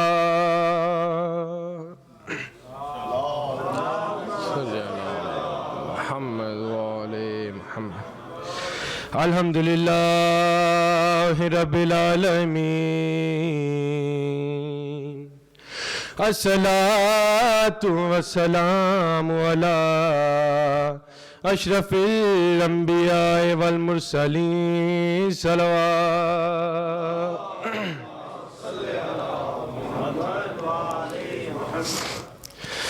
تکثیر تے نہیں کوئی سید دی ہویا ویری کل زمانہ ہے تکثیر تے نہیں کوئی سید دی ہویا ویری کل زمانہ ہے تکثیر تے نہیں کوئی سید دی ہویا ویری کل زمانہ ہے ہو آخری رات مسافران دی کل ہمرے کی ہو جانا ہے تکثیر تے نہیں کوئی سید دی ہویا ویری کل زمانہ ہے اج رات نو رج رج کے تک لو زہرا دا ویڑا وسدا جے اج رات نو رج رج کے تک لو زہرا دا ویڑا وسدا جے بس تھوڑی دیر بہارانے اینا فجر لٹے آ جانا ہے بس تھوڑی دیر بہارانے اینا فجر لٹے آ جانا ہے تکثیر تے نہیں کوئی سید دی ہویا ویری کل زمانہ ہے شاہ کھچے تیر نگل وچوں اس گئے نئے اکھیاں میٹ لیا شاہ کھچے تیر نگل وچوں اس گئے نئے اکھیاں میٹ لیا جڑا جھولے دے وچ سوندا سی انہیں حق تے ڈیڑا لانا ہے جڑا جھولے دے وچ سوندا سی انہیں حق تے ڈیڑا لانا ہے تکثیر تے نہیں کوئی سید دی ہویا ویری کل زمانہ ہے تک رنگلی جوانی اکبر دی برچی داسی ناچ گیا جے تک رنگلی جوانی اکبر دی برچی داسی ناچ گیا جے تاریخ نوا کو یاد رکھے اے سگرا دا نظرانہ ہے تاریخ نوا کو یاد رکھے اے سگرا دا نظرانہ ہے تکثیر تے نہیں کوئی سید دی ہویا ویری کل زمانہ تقصیر تے نہیں کوئی سید دی ہویا ویری کل زمانہ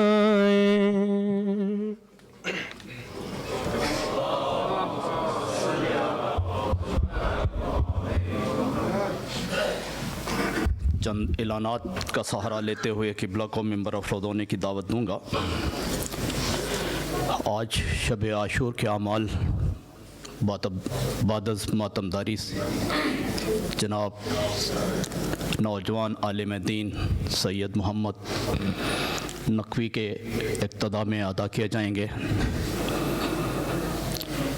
اذان علی اکبر حسب سابق صبح صادق کے وقت سنت اذان علی اکبر ادا ہوگی اور نماز فجر بھی اقتدائے سید محمد نقوی ادا ہوگی. روز عاشور کے اعمال اور نماز ظہرین باجماعت ہوگی. نماز ظہرین کے بعد زیارت عاشور پڑھی جائے گی اور اس کے بعد مجلس عزا شروع ہو جائے گی. مجلس عزا کے بعد ماتمداری ہمیشہ کی طرح اور پھر ماتمداری کے بعد فاقہ شکنی ہوگی. خصوصی طور پر ایک اعلان سماعت فرما لیں. حکومت کی طرف سے اسپیشلی کہا گیا ہے کہ انڈر 18 کوئی بھی یہ ادارے کی طرف سے بھی یہ اعلان سمجھیے گا کہ کوئی بھی ہماری طرف سے ذمہ داری نہیں ہے کہ انڈر 18 کوئی بھی زنجیر زنی کرے گا. تو پر حبیب خدا ختم الانبیاء صلوات.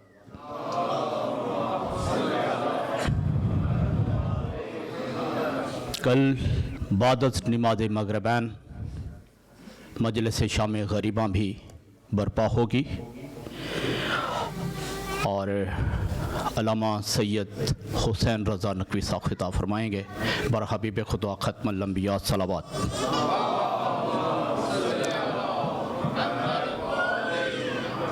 جہاں میں یوں تو جلائے گئے وفا کے چراغ، جہاں میں یوں تو جلائے گئے وفا کے چراغ، صدا رہیں گے وہ رخشندہ کربلا کے چراغ. کلیسا مندر و مسجد ہو یا کہ دیر و حرم، ہر ایک طاق پہ رکھے ہیں کربلا کے چراغ. بدل دیا شب عاشور روشنی کا اصول، بدل دیا شب عاشور روشنی کا اصول. میرے حسین نے کی روشنی بجھا کے چراغ، میرے حسین نے کی روشنی بجھا کے چراغ. وہ استغاثہ نصرت تھا یا صدائے اذاں، حل من ناصر ینصرنا. وہ استغاثہ نصرت تھا، وہ استغاثہ نصرت تھا یا صدائے اذاں. میرے امام نے سینچے لہو بہا کے چراغ. بنام حضرت شبیر ہم مناتے ہیں، بنام حضرت شبیر ہم مناتے ہیں. جلا کے اشکوں کے زخموں کے اور بکا کے چراغ. ہزار آندھیاں آئیں بجھا نہیں سکتی، ہر ایک قلب میں روشن ہیں کربلا کے چراغ. ہمیشہ دین کی عظمت پہ ہو گئے قرباں، ہمیشہ دین کی عظمت پہ ہو گئے قرباں. جناب فاطمہ کے مصطفیٰ اور مرتضیٰ کے چراغ، ہمیشہ دین کی عظمت پہ ہو گئے قرباں. جناب فاطمہ کے مصطفیٰ اور مرتضیٰ کے چراغ. جہاں میں یوں تو جلائے گئے وفا کے چراغ، صدا رہیں گے وہ رخشندہ کربلا کے چراغ. پر حبیب خدا ختم الانبیاء صلوات.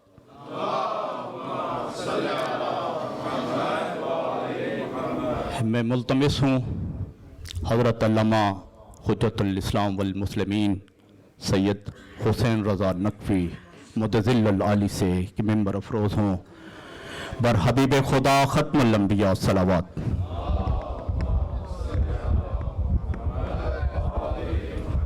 بارے دیگر صلوات.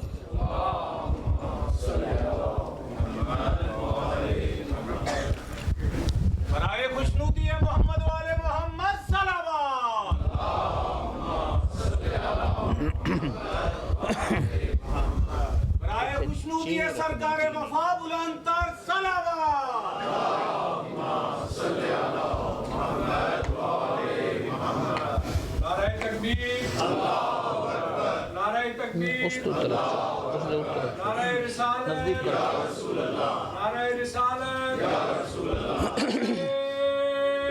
حیدری آواز بلند صلوات اللہم صلی علی محمد و آل محمد بار دیگر بلندتر صلوات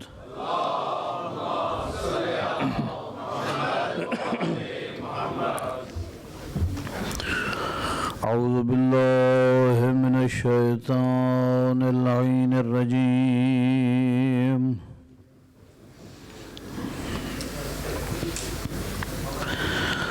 بسم اللہ الرحمن الرحیم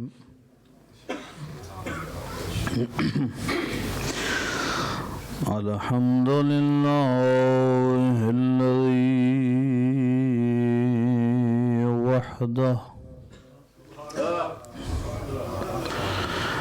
والصلاة والسلام علی من لا نبی بعدہ وعلى عطرته الطاهرة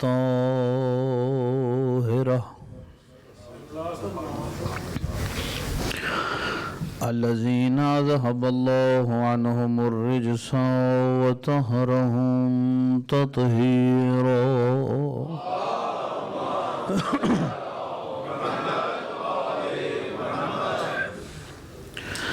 أما بعد فقال مولانا علي بن أبي طالب عليه السلام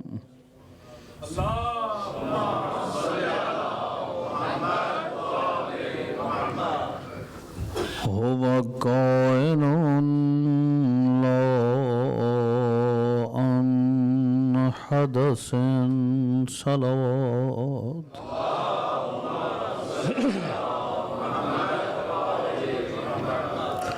سلامت رہو نہج البلاغہ معارف دا سمندر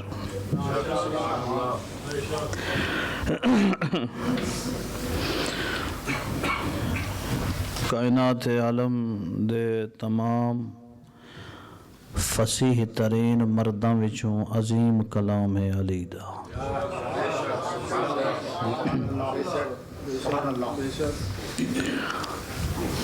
اہل سنت مذہب نال تعلق رکھن والا ایک بہت بڑا مصنف ہے ابن طاہر، جس نے تحقیق کی تھی ہے کہ اس کائنات عالم میں فصاحت و بلاغت دیاں عظیم شخصیتاں مردائیں تا موجود ہیں۔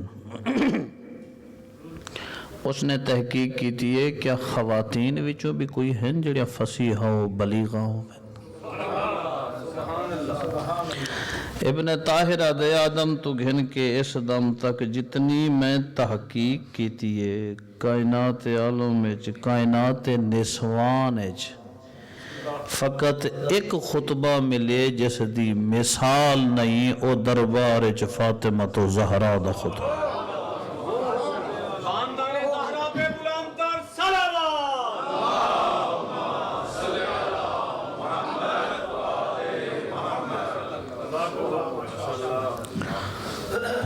علی ابن ابی طالب دے خطبیاں دا جڑا امتزاج ہے اوہی معیار فاطمہ دے خطبے۔ علی ابن ابی طالب اپنے خطبیاں کیا فرمائے؟ سب تو پہلے دسے انسان دے علم دا پہلا زینہ، اول العلم معرفتو۔ علم دا پہلا زینہ کیا ہے؟ اس جبار دی معرفت۔ وَكَمَالُ الْمَعْرِفَةِ التصدیق بِهِ، اور معرفت دا کمال اے ہے کہ اللہ تے ایمان جڑا ہے اس دی وحدانیت دی تصدیق کرنا۔ وَكَمَالُ التصدیق بِهِ توحیدو،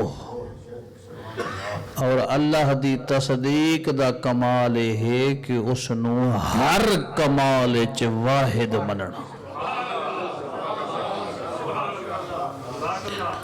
وکمال توحیدہ الاخلاص لہ اور توحید منن دا اصول کیا ہے الاخلاص یعنی خالص خالص تو مراد کیا ہے مخلوق والیاں تمام چیزاں تو اس نو پاک مننا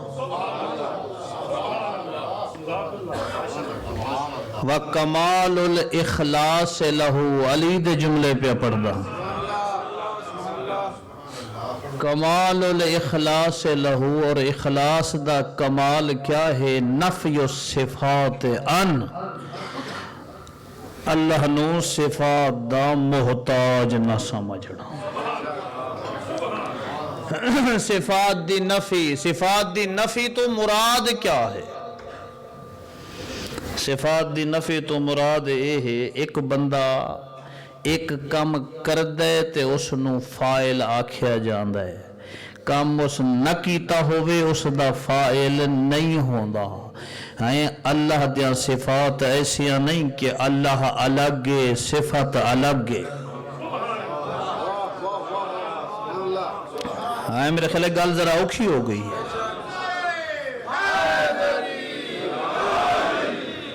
اے نہیں کہ اس نے خلق کیتا تب جا کے وہ خالق بنا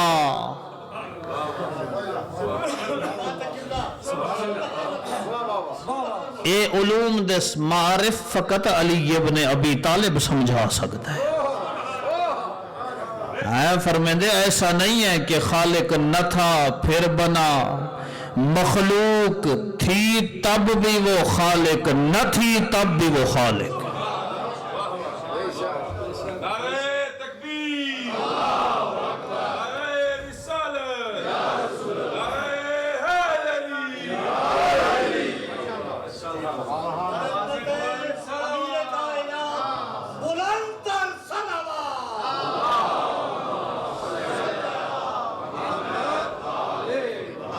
مولا فرماندے نے من وصف سبحانہ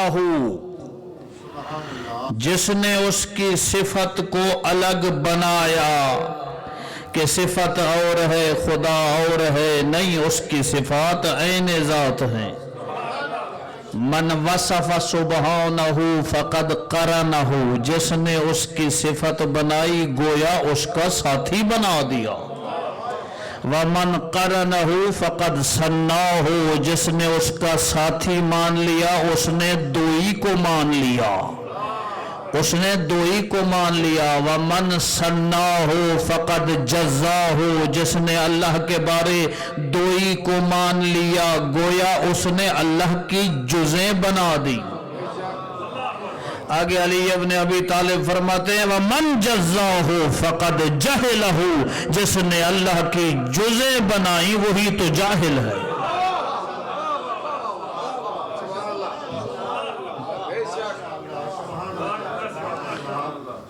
وَمَنْ جَهِلَهُ فَقَدْ أَشَارَ إِلَيْهِ علی یاد ہے جس نے خدا دیاں جزا بنائیاں گویا اس نے اسے قابل اشارہ سمجھ لیا اللہ اکبر مولا فرماتے ہیں جس نے اسے قابل اشارہ سمجھ لیا گویا اس نے اسے محدود کر دیا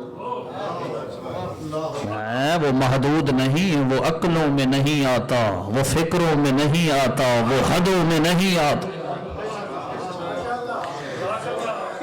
اللہ اکبر عقلیں چ نہیں آندا من قال فیما فقد زمنہ جس نے کہا خدا فلاں شے میں ہے اس نے اس کو وہی محدود اور قید کرنے کی کوشش کی اور جیسا کیا ومن قالا علامہ جس نے کہا خدا فلاں چیز پر ہے گویا دوسری جگہ کو خالی سمجھ لیا فرمایا جو ایک جگہ ہو دوسری جگہ نہ ہو وہ علی کا خدا نہیں ہو سکتا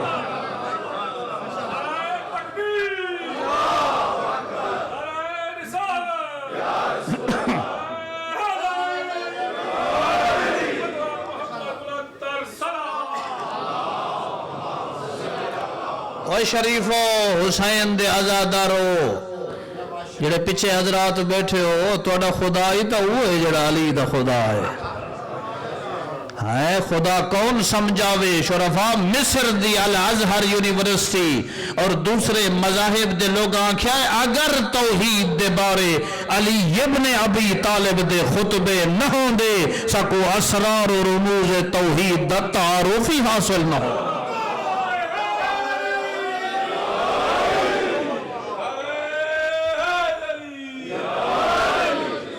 تھوڑی زحمت فرماؤ اگے اگے تشریف لے آؤ پیچھے اشارے کر رہے ہیں بار بار اگے تشریف لے آؤ پیچھے بیٹھنے دی جگہ کوئی نہیں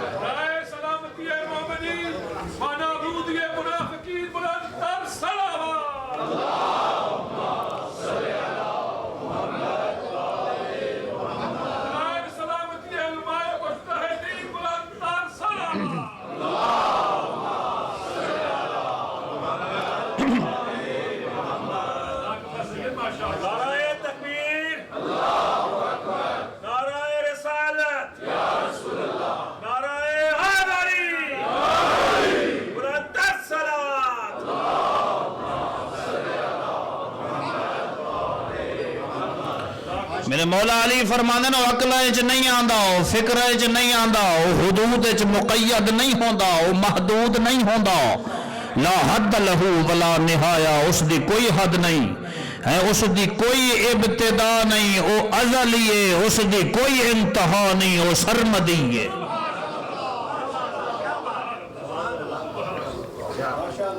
محدود نہ کرو علی فرماندے نے اللہ ہوا قائن وہ ہے جی توجہ ہوئے تو علی ابن ابی طالب دے جملے سناوا مولا فرماتے ہیں ہوا قائن وہ ہے عقلوں میں نہیں آتا مگر ہے سمجھ نہیں آتا مگر ہے حد میں نہیں آتا مگر ہے تو انہوں سمجھ نہیں آ رہے تسی نہیں مندے جو ہے سارے مندے ہو ہے تو زبان و جنبش دیو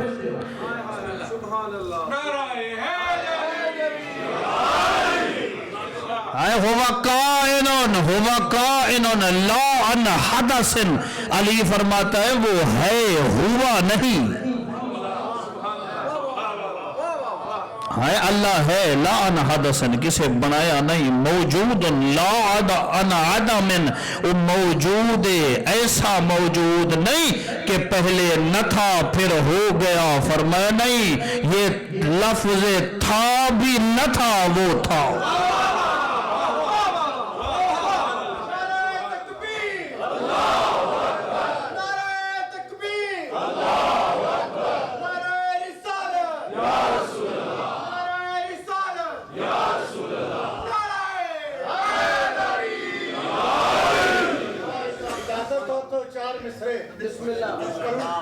کہ رکھتا ہے نظر آنکھ دکھاتا بھی نہیں ہے رکھتا ہے نظر آنکھ دکھاتا بھی نہیں ہے اور ایک گویا بھی ہے آواز سناتا بھی نہیں ہے نقص میں سمایا ہے سماتا بھی نہیں ہے آتا ہے مگر ذہن میں آتا بھی نہیں ہے واہ واہ سبحان اللہ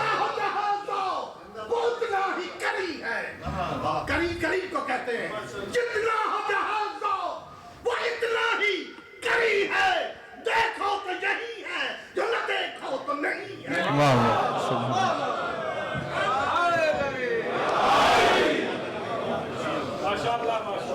کہیں سوال کیتا ہے یا علی متا کان اللہ ہو متا کان اللہ اللہ کب سے ہے اللہ اکبر فرمایا اگر جملہ ٹھیک نہیں آکھا انما یقال لشیء لم یکن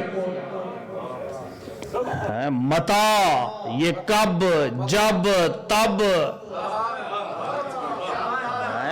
یہ کب جب تب یہ لفظ جو محدود کرتے ہیں فرمایا انما یقال لشیء لم یکن یہ اس چیز کے لیے کہا جاتا ہے جو پہلے نہ ہو ان ربی میرا رب وہ ہے لا یزال بلا قیس نہ اس کو زوال ہے نہ اس کی حد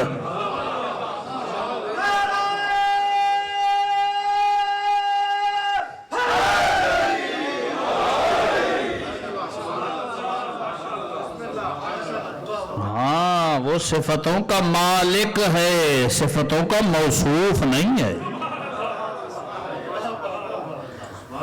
ہاں صفات کا مالک ہے، صفات کا موصوف نہیں ہے. کیوں؟ موصوف الگ ہوتا ہے، صفت الگ. صفت ہو تو ہے، نہیں ہو تو پھر وہ صفت سے خالی. اللہ اکبر. فرمائے میرا خدا وہ ہے جس جیسا کوئی نہیں. اگر چاہے تو سب تو قریب، نہ چاہے تو سب تو دور.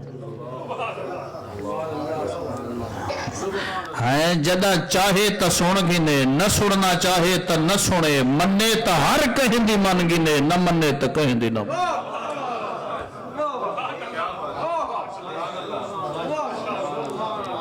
اللہ اکبر. علی فرمائے ہواواں وہ چلیں دے، دریا وہ بہیں دے، زندگیاں وہ ودھیں دے. چاہے تا صلہ رحمی کرن والے دی مومن دی جس دی زندگی 3 سال رہ گئی ہوئے 300 سال کر چھوڑے. 3 سال کر چھوڑے. اگر نہ چاہے یا اس دی مرضی و حکمت ہوئے. اس دی حکمت دیکھ، خدا نے ہر دورے چ نبی بھیجے. کس دے واسطے؟ تواڈی ہدایت واسطے. مخلوق بنائی، کیسا کریم خدا ہے. نالا ہادی بنائے، رہنمائی واسطے کتاب بنائی. یوم الحساب وچ امتحان ہونے، پرچہ بھی عنایت کیتے، سمجھاون والا بھی عنایت کیتے، کورس بھی عنایت کیتے. پرچہ آؤٹ بھی کر چھوڑے، نقل دی بھی اجازت دے دیتی.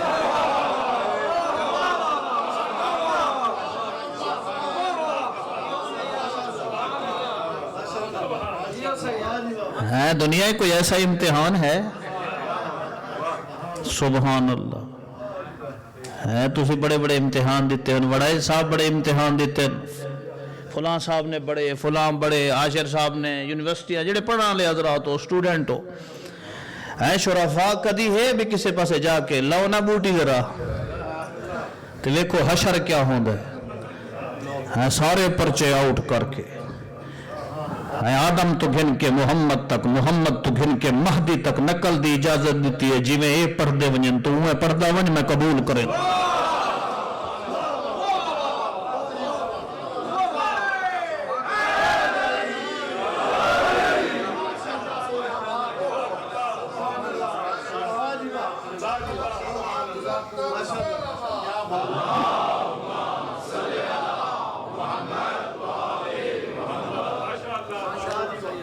آج تے اساں بولنا شروع پہ کرن دے اسے تے اشرا موگ گئے.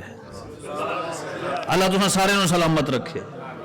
شرفا جتنا سن چکے ہو اللہ قبول کرے.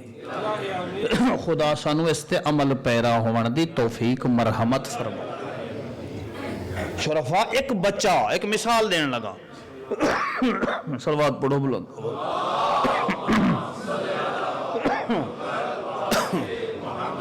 ایک بچہ گھروں بیگ چکے سکول دے دروازے تے جائے، ونج کے سکول دے باہر کھڑا ہو کے نعرے لاوے، تعریف کرے، آکھے ساڑا سکول زندہ باد، ساڑا کورس زندہ باد، ساڑا نظام زندہ باد، ساڑے استاد زندہ باد. کیا کہنا اس مدرسے دے جتنے استاد سبحان اللہ. انہاں جیسا اچھا، انہاں جیسا خلیق، با اخلاق، بڑے ہی پیار کرنے والے، بڑے با عظمت، بڑے شریف. سارا دن 8 بجے تو لے کے 12 بجے تک کلاس ہوندی ہے، باقی بچے پڑھ کے چلے ونجن. وہ تعریف والا شام 6 بجے تک کھڑا رہے.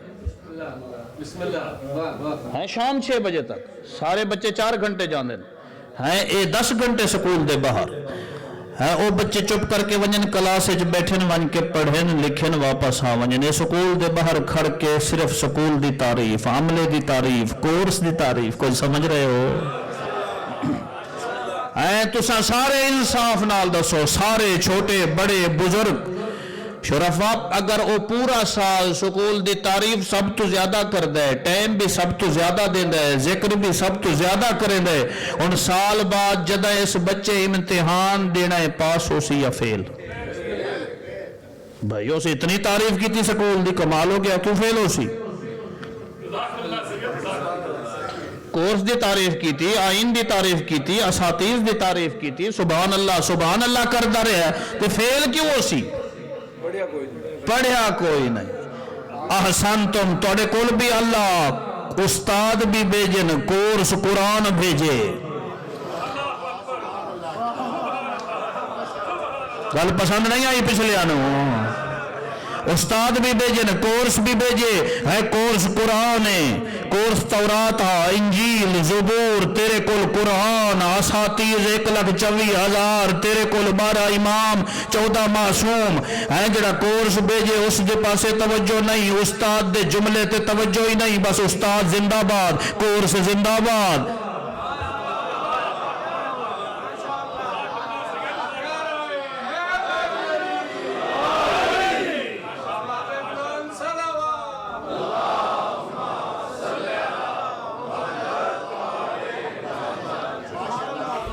اور اس تو اور سادہ مثال کیا سمجھا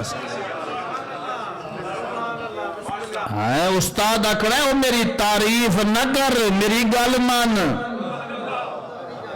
جو میں سبق پڑھاواں وہ سبق تے کوئی مومن بڑے سیانے ہوندن ہے میں ایک جگہ تے گل کی میرے والے صاحب قبلہ پڑھتے پہن تو انہاں یہی مثال دیتی تے اگو ایک بندہ آدھا قبلہ جے سفارش چنگی ہوئے تے پاس ہو جانا قبلہ صاحب فرمایا تو صحیح آکھے سفارش چنگی ہوئے مگر وہ پورا سال سکول ونجے نہ لکھے نہ پڑھے پیپر تے ایک لفظ بھی نہ لکھے تے سفارشی عادل تے باضمیر ہوئے سفارشی عادل ہوئے باضمیر ہوئے سفارش کرے سی تے یوتھا تا سفارشی ایسا باضمیر علی جدی مثال نبیاں جو نہیں مل دی ایسا عادل امام علی ابن ابی طالب ہاں فرمائے تو کوشش ضرور کر لکھن دی پڑھن دی جڑی کمی رہ گئی او علی میں نمبر ودوا چھوڑے سے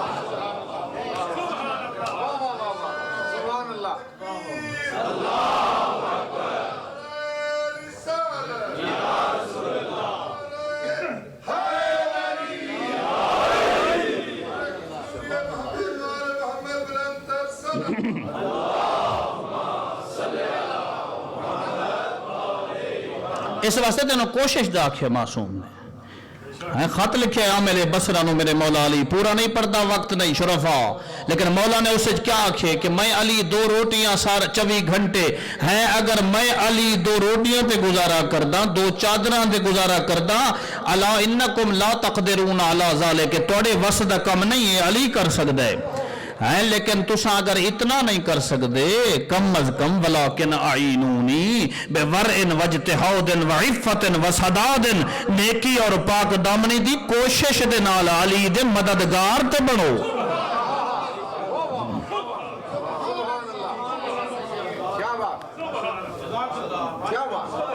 کیا آل محمد دا پیغام نہیں پہنچنا چاہیے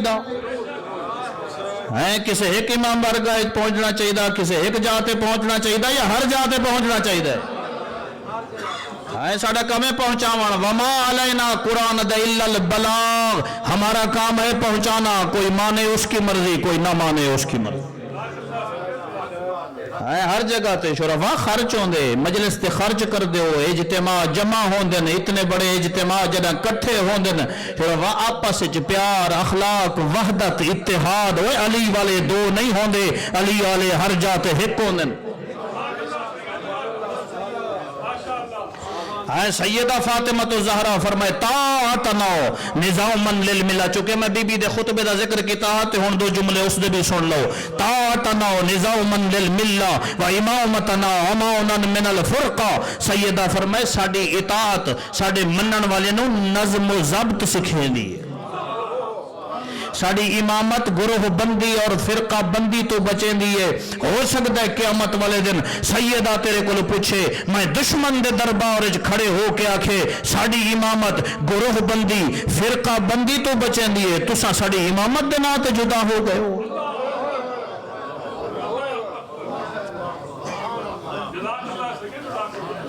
پوری دنیا کتنے بڑے اجتماع ہو رہے ہیں پاکستان ہوندے پے اساں تانوں آدے ہیں سنیاں دے اجتماع جاؤ اہل سنت بھائیاں دے اجتماع جاؤ ہر کسے دے اجتماع جاؤ اپنے شیعہ اجتماع جاؤ ساڈی کسے نال دشمنی نہیں اساں فقط اے آدے ہیں کہ معصوم دا پیغام اساں پہنچاون دی کوشش کرینے آ تو بھی ساڈا راہی بن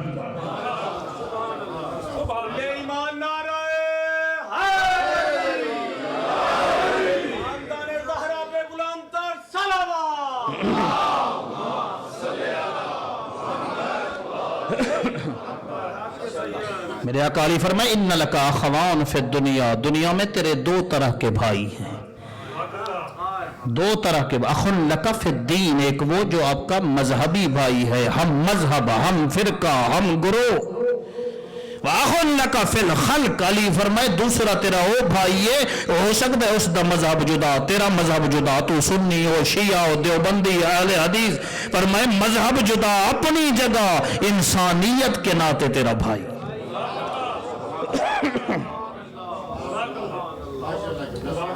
یہ امامہ کسی دی دل شکنی نہیں سکھیں دا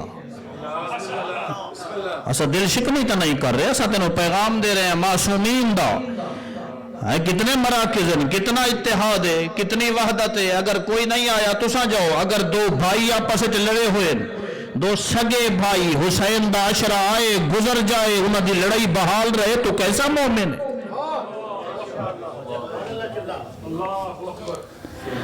ہے کوشش ضرور کر اپنے ایمان دے واسطے شرفا اگر کہیں دے کول ونجنے یہ نہ ویک میرا قد چھوٹا ہو سی یہ دیکھ میرا خالق راضی ہو سی ایک کوشش ضرور کر ہر شخص کنے ونجتے اولے محمد دا پیغام پہنچاؤ آواز میڈیا دے ذریعے ہر جگہ تے جا رہی ہے ایسا ہر کسی نو آدھے ہیں توڑے اسے یورپ دے وچ کتنے بڑے بڑے پروگرام ہو رہے ہیں اس دے وچ ایک بہت بڑا جلسہ ہے بار بار اتھے میں آیا تے سنیے نارتھ ایمپٹن دے وچ جی جلسہ ہوندے کتنے لوگ جمع ہوندے بہت بڑا اجتماع ہے عہد تشیعہ ہی ہے نا یا سنیاں دے یا غیر مسلمہ دے شیعہ دے نا توڑا ہم مزاج نہ صحیح عہد تشیعہ ہے نا عہد اگر شیعہ ہے نا آل محمد دا پیغام پہنچاون کے تے اگر تساں پہنچ سکتے ہوئے توجہ شرکت کرو اپنے ایسے اجتماع کو اس طرح اس انداز جو پیش کرن دی کوشش کرو جو پتہ لگے حقیقی شیعہ اجتماع ہے حقیقی شیعہ اجتماع اتنا خرچہ ہوئے پوری دنیا چو لوگوں میں لوگوں نو پتہ ہی نہ لگے جو جعفر صادق دا پیغام کیا ہے وہ محنت کیسی ہو جلسہ کیسا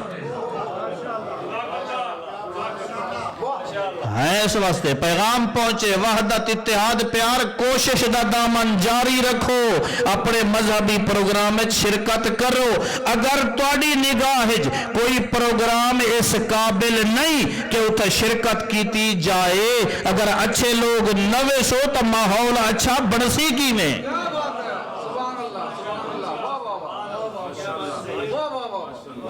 جتا اللہ نے نبی بھیجن سارے نمازیاں مواحدان دینداران ذمہ داری دے فکر عرض کر رہا ہر اس خطہ عرض تے اللہ نے ہادی بھیجے جتا سب تو زیادہ ضرورت ہے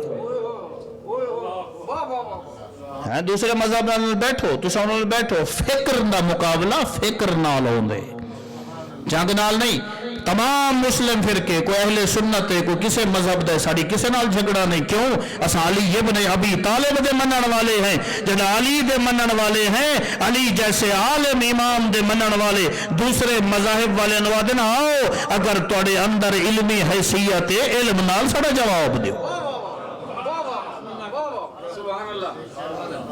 علم نال شرفا ساڑھے تو اچھی فکر لے ہو اگر شیعہ نو ختم کرنے ایک جملہ آکھن لگا اجڑے چپ کر گئے ہو کہنو ختم کرنا ہوئے اس دیا نشانیاں ختم کرنے ضروری ہیں اگر کہیں بندے نو ختم کرنا ہوئے سب تو پہلے اس دیا نشانیاں مٹاونیاں پوندیں اے جملے میرے نہیں ہے خدا درجات بلند کرے میرے والد قبلہ حافظ محمد حسین مرحوم آل اللہ مقامہ دے او فرمیندے ہیں کسے نو اگر ختم کرنا ہوئے پہلے اس دیاں نشانیاں ختم کیتیاں وینیاں ہے اے مذہب کس دے اے مذہب علی ابن ابی طالب دا علی دیاں نشانیاں کیا ہیں علی آیا کتھاں گیا کتھوں آیا کعبے گیا مسجد چوں جے علی دا مذہب ختم کرنا ہی پہلے کعبہ مٹاونا پوسی وقت مسجد مٹاونی پوسی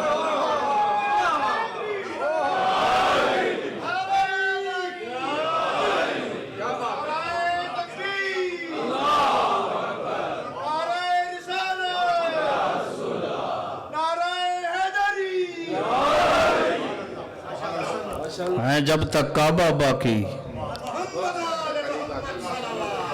جب تک مسجد باقی علی باقی علی دا مذہب باقی علی دا شیعہ باقی علی دا شیعہ باقی شریف ہو کتنی دفعہ جملہ بار بار آکھاں اللہ اکبر میرے قبلہ استاد العلماء فرمیندے ہوندے ہیں علی عاشق توحید دا علی دا غلام وہ ہوندے جڑا توحید دا عاشق ہو گئے آخری بات جناب ابراہیم خلیل الرحمن دی عادت ہے کدہ ہی جناب ابراہیم تنہا اکیلے کھانا نہ کھاندے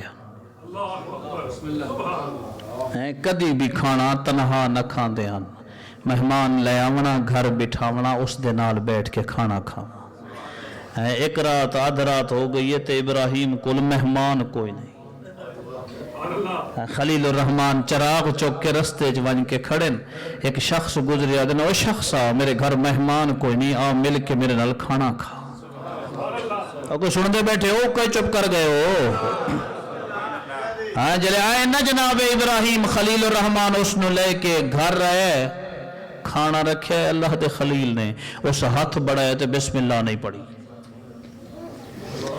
جدہ اس بسم اللہ نہیں پڑھی جناب ابراہیم اس دا ہاتھ پکڑ لیا فرمیندن ہوئے جس دا رزق کھاندی اس دا نا نہیں چاہندہ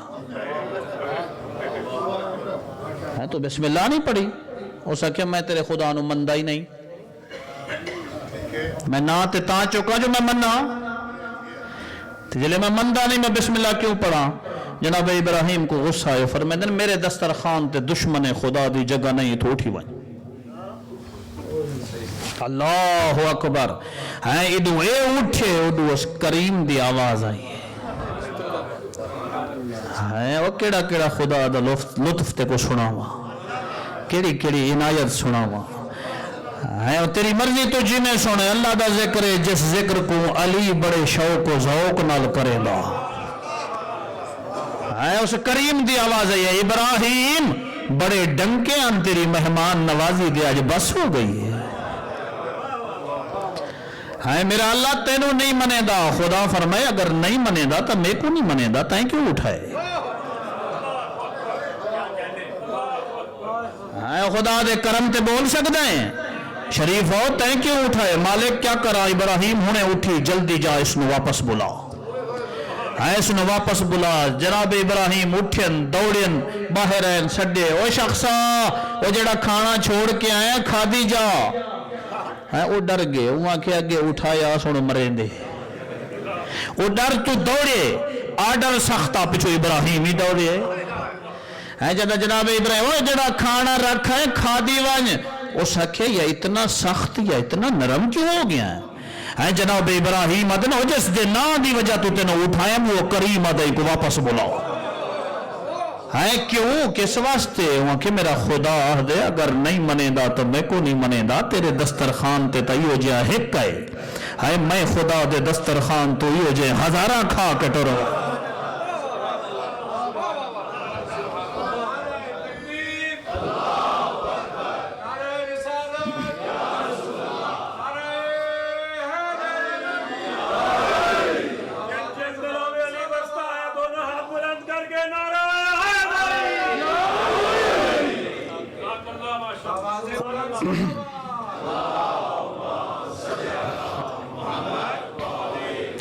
خدا فرمائے میرے دسترخوان تو تیو جے ہزارہ روزانہ کھا کے ٹور ویندن میں تا کدی نہیں اٹھایا اگر نہیں منے دا تو میں کو نہیں منے دا تو کھامن دے ہے اس شخص دے اکھاں میں آنسو ہے اچھا تیرا خدا اتنا کریم ہے جڑا نہ منے اس نے بھی رزق دیندا ہے ہاں دیندا ہے اس کیا اگر تیرا خدا اتنا کریم ہے نہ منن والے نو بھی رزق دیندا ہے وت نمک حرام میں نہیں پہلے کلمہ پڑھا وت میں کھانا کھا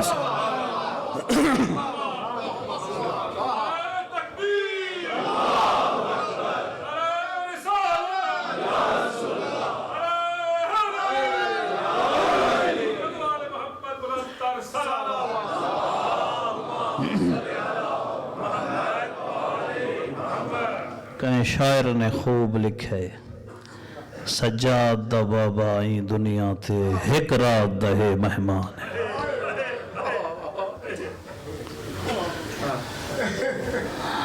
اللہ اکبر سجاد دا بابا آئی دنیا تے اج رات دہے مہمان عمران عقیل دے وسدے ویڑھے کل تھی ویسے نویر شریف ہو غیرت مندو رومن دی گلتا ہے کل ظہر کو زینب اجڑ ویسی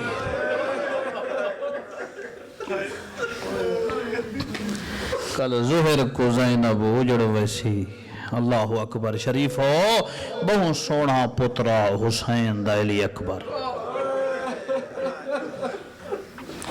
بے موسم میوے تے پھل جو منگیا حسین اللہ دی بارگاہ جو دعا منگیا میرا اللہ انار دی موسم ہی کوئی نہیں میں نو اکبر دا رومنا پسند ہی کوئی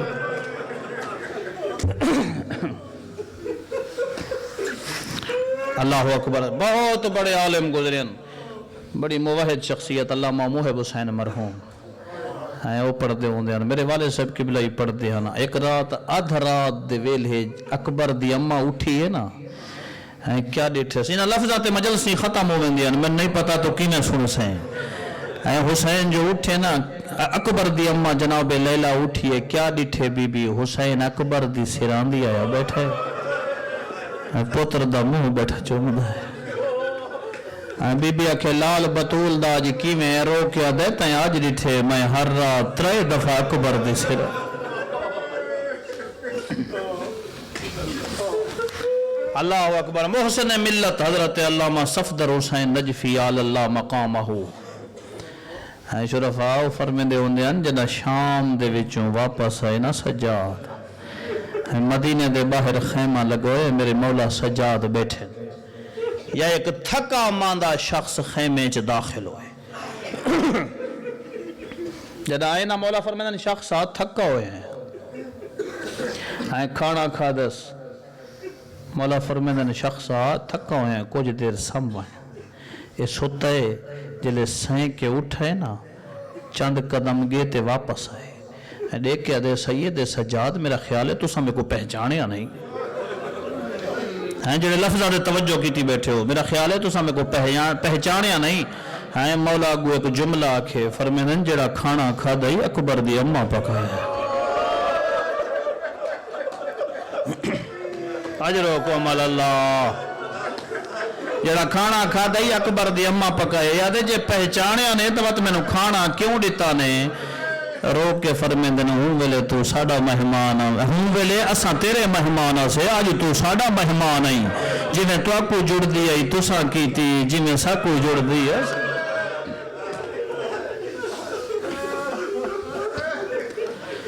کہیں شہید دی شہادت ہوئے سنن والے دی مرضی جی میں سنے لیکن جدا اکبر دی شہادت ہوئے کوئی مومن روئے حسین راضی تھی میں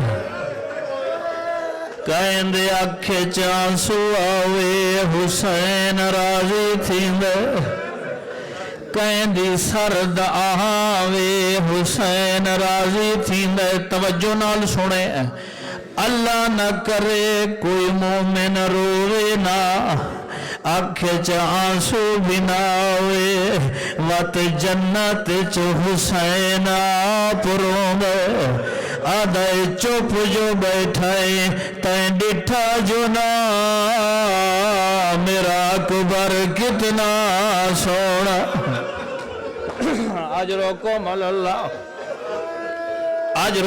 अल्लाह शरीफ अकबर तैयार हो के टुर रहे जदा अकबर टुर रहे रुनियन अली दियां धियां या सज्जाद दी अख खुलिए पुछदा है क्यों पिया रोंदियां अली दियां धियां दसाया ने अकबर मैदान पिया वैंदा है हुण मेरे पासे देखदा ते समझदा शरीफ टुर रहे सजाद आके अकबर दे गल च बाही पाइया न कयामत दा मंजर बन गए जदों फिरा मिलन अल्लाह मुहिब हुसैन दे न मावा छुड़े दिया न हाथ नहीं छुट दे फुफियां छुड़े दिया न हाथ नहीं छुट दे भैणा छुड़े दिया न हाथ नहीं छुट दे हुण रोंदा होया हुसैन पुठाए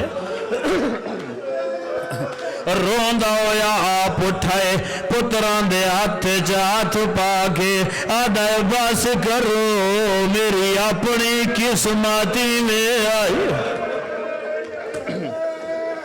शरीफ बुजुर्ग पढ़ते पाया है ना मेरे किबला पढ़ते पाया ने एक मोमिन सवाल किया आख्या किबला जदा फिरा गल लगे न फिरावा कोई गल ही की थी किबला दिन अकबर सज्जाद पूछाए अकबर दसाओ ए लिबास कहे पवाई आदा मैं को कफन बाबे पवाए ओ जेड़ा हुण तई नहीं रुना सज्जाद आदा अपना मैनू दे मेरा तोबा तेरी जात मैं मैदान वैना हुण मेरे पासे वेख अकबर मुंह ते मातम कीता है आदा ना सज्जाद मैं तो बाजार नहीं वन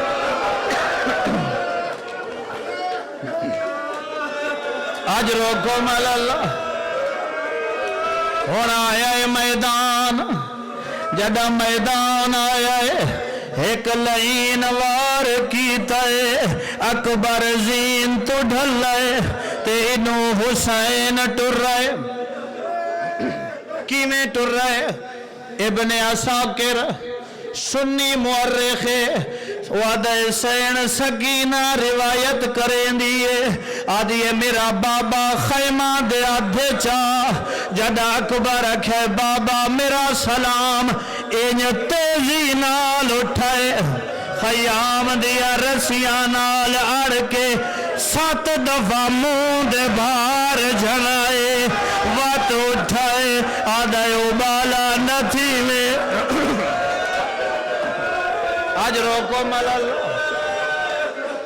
आज रोको मल्ला शरीफो हुण हुसैन पहुंचाए पुत्र दे मुंह ते मुंह रखाए शरीफो इतना बुलंद आवाज चुरना डावी तो पहले कहीं रोंदा नहीं डिठा जेड़ा हुण तई नहीं रुना शरीफा इन्हां लफ्जां ते शबीह वैसी हुण हुसैन 7 दफा कोशिश की जवान पुत्रा ज़ईफ बाबा चैंदाए झड़वेंदाए चैंदाए झड़वेंदाए शुरफा हुण मेरे पासे वेख अल्लाह माख्तर अब्बास नजफी दे लफ्ज़न वादन हुसैन अबा लहाइए खयाम दो इशारा कीता है ज़ैनब छोटे बच्चे भेजे न कहे अकबर दा सर पकड़ाए कहे हाथ पकड़ाए तेनू इंज मातम करे न्या शर्म आंदा है जदा अकबर दिलाश आइए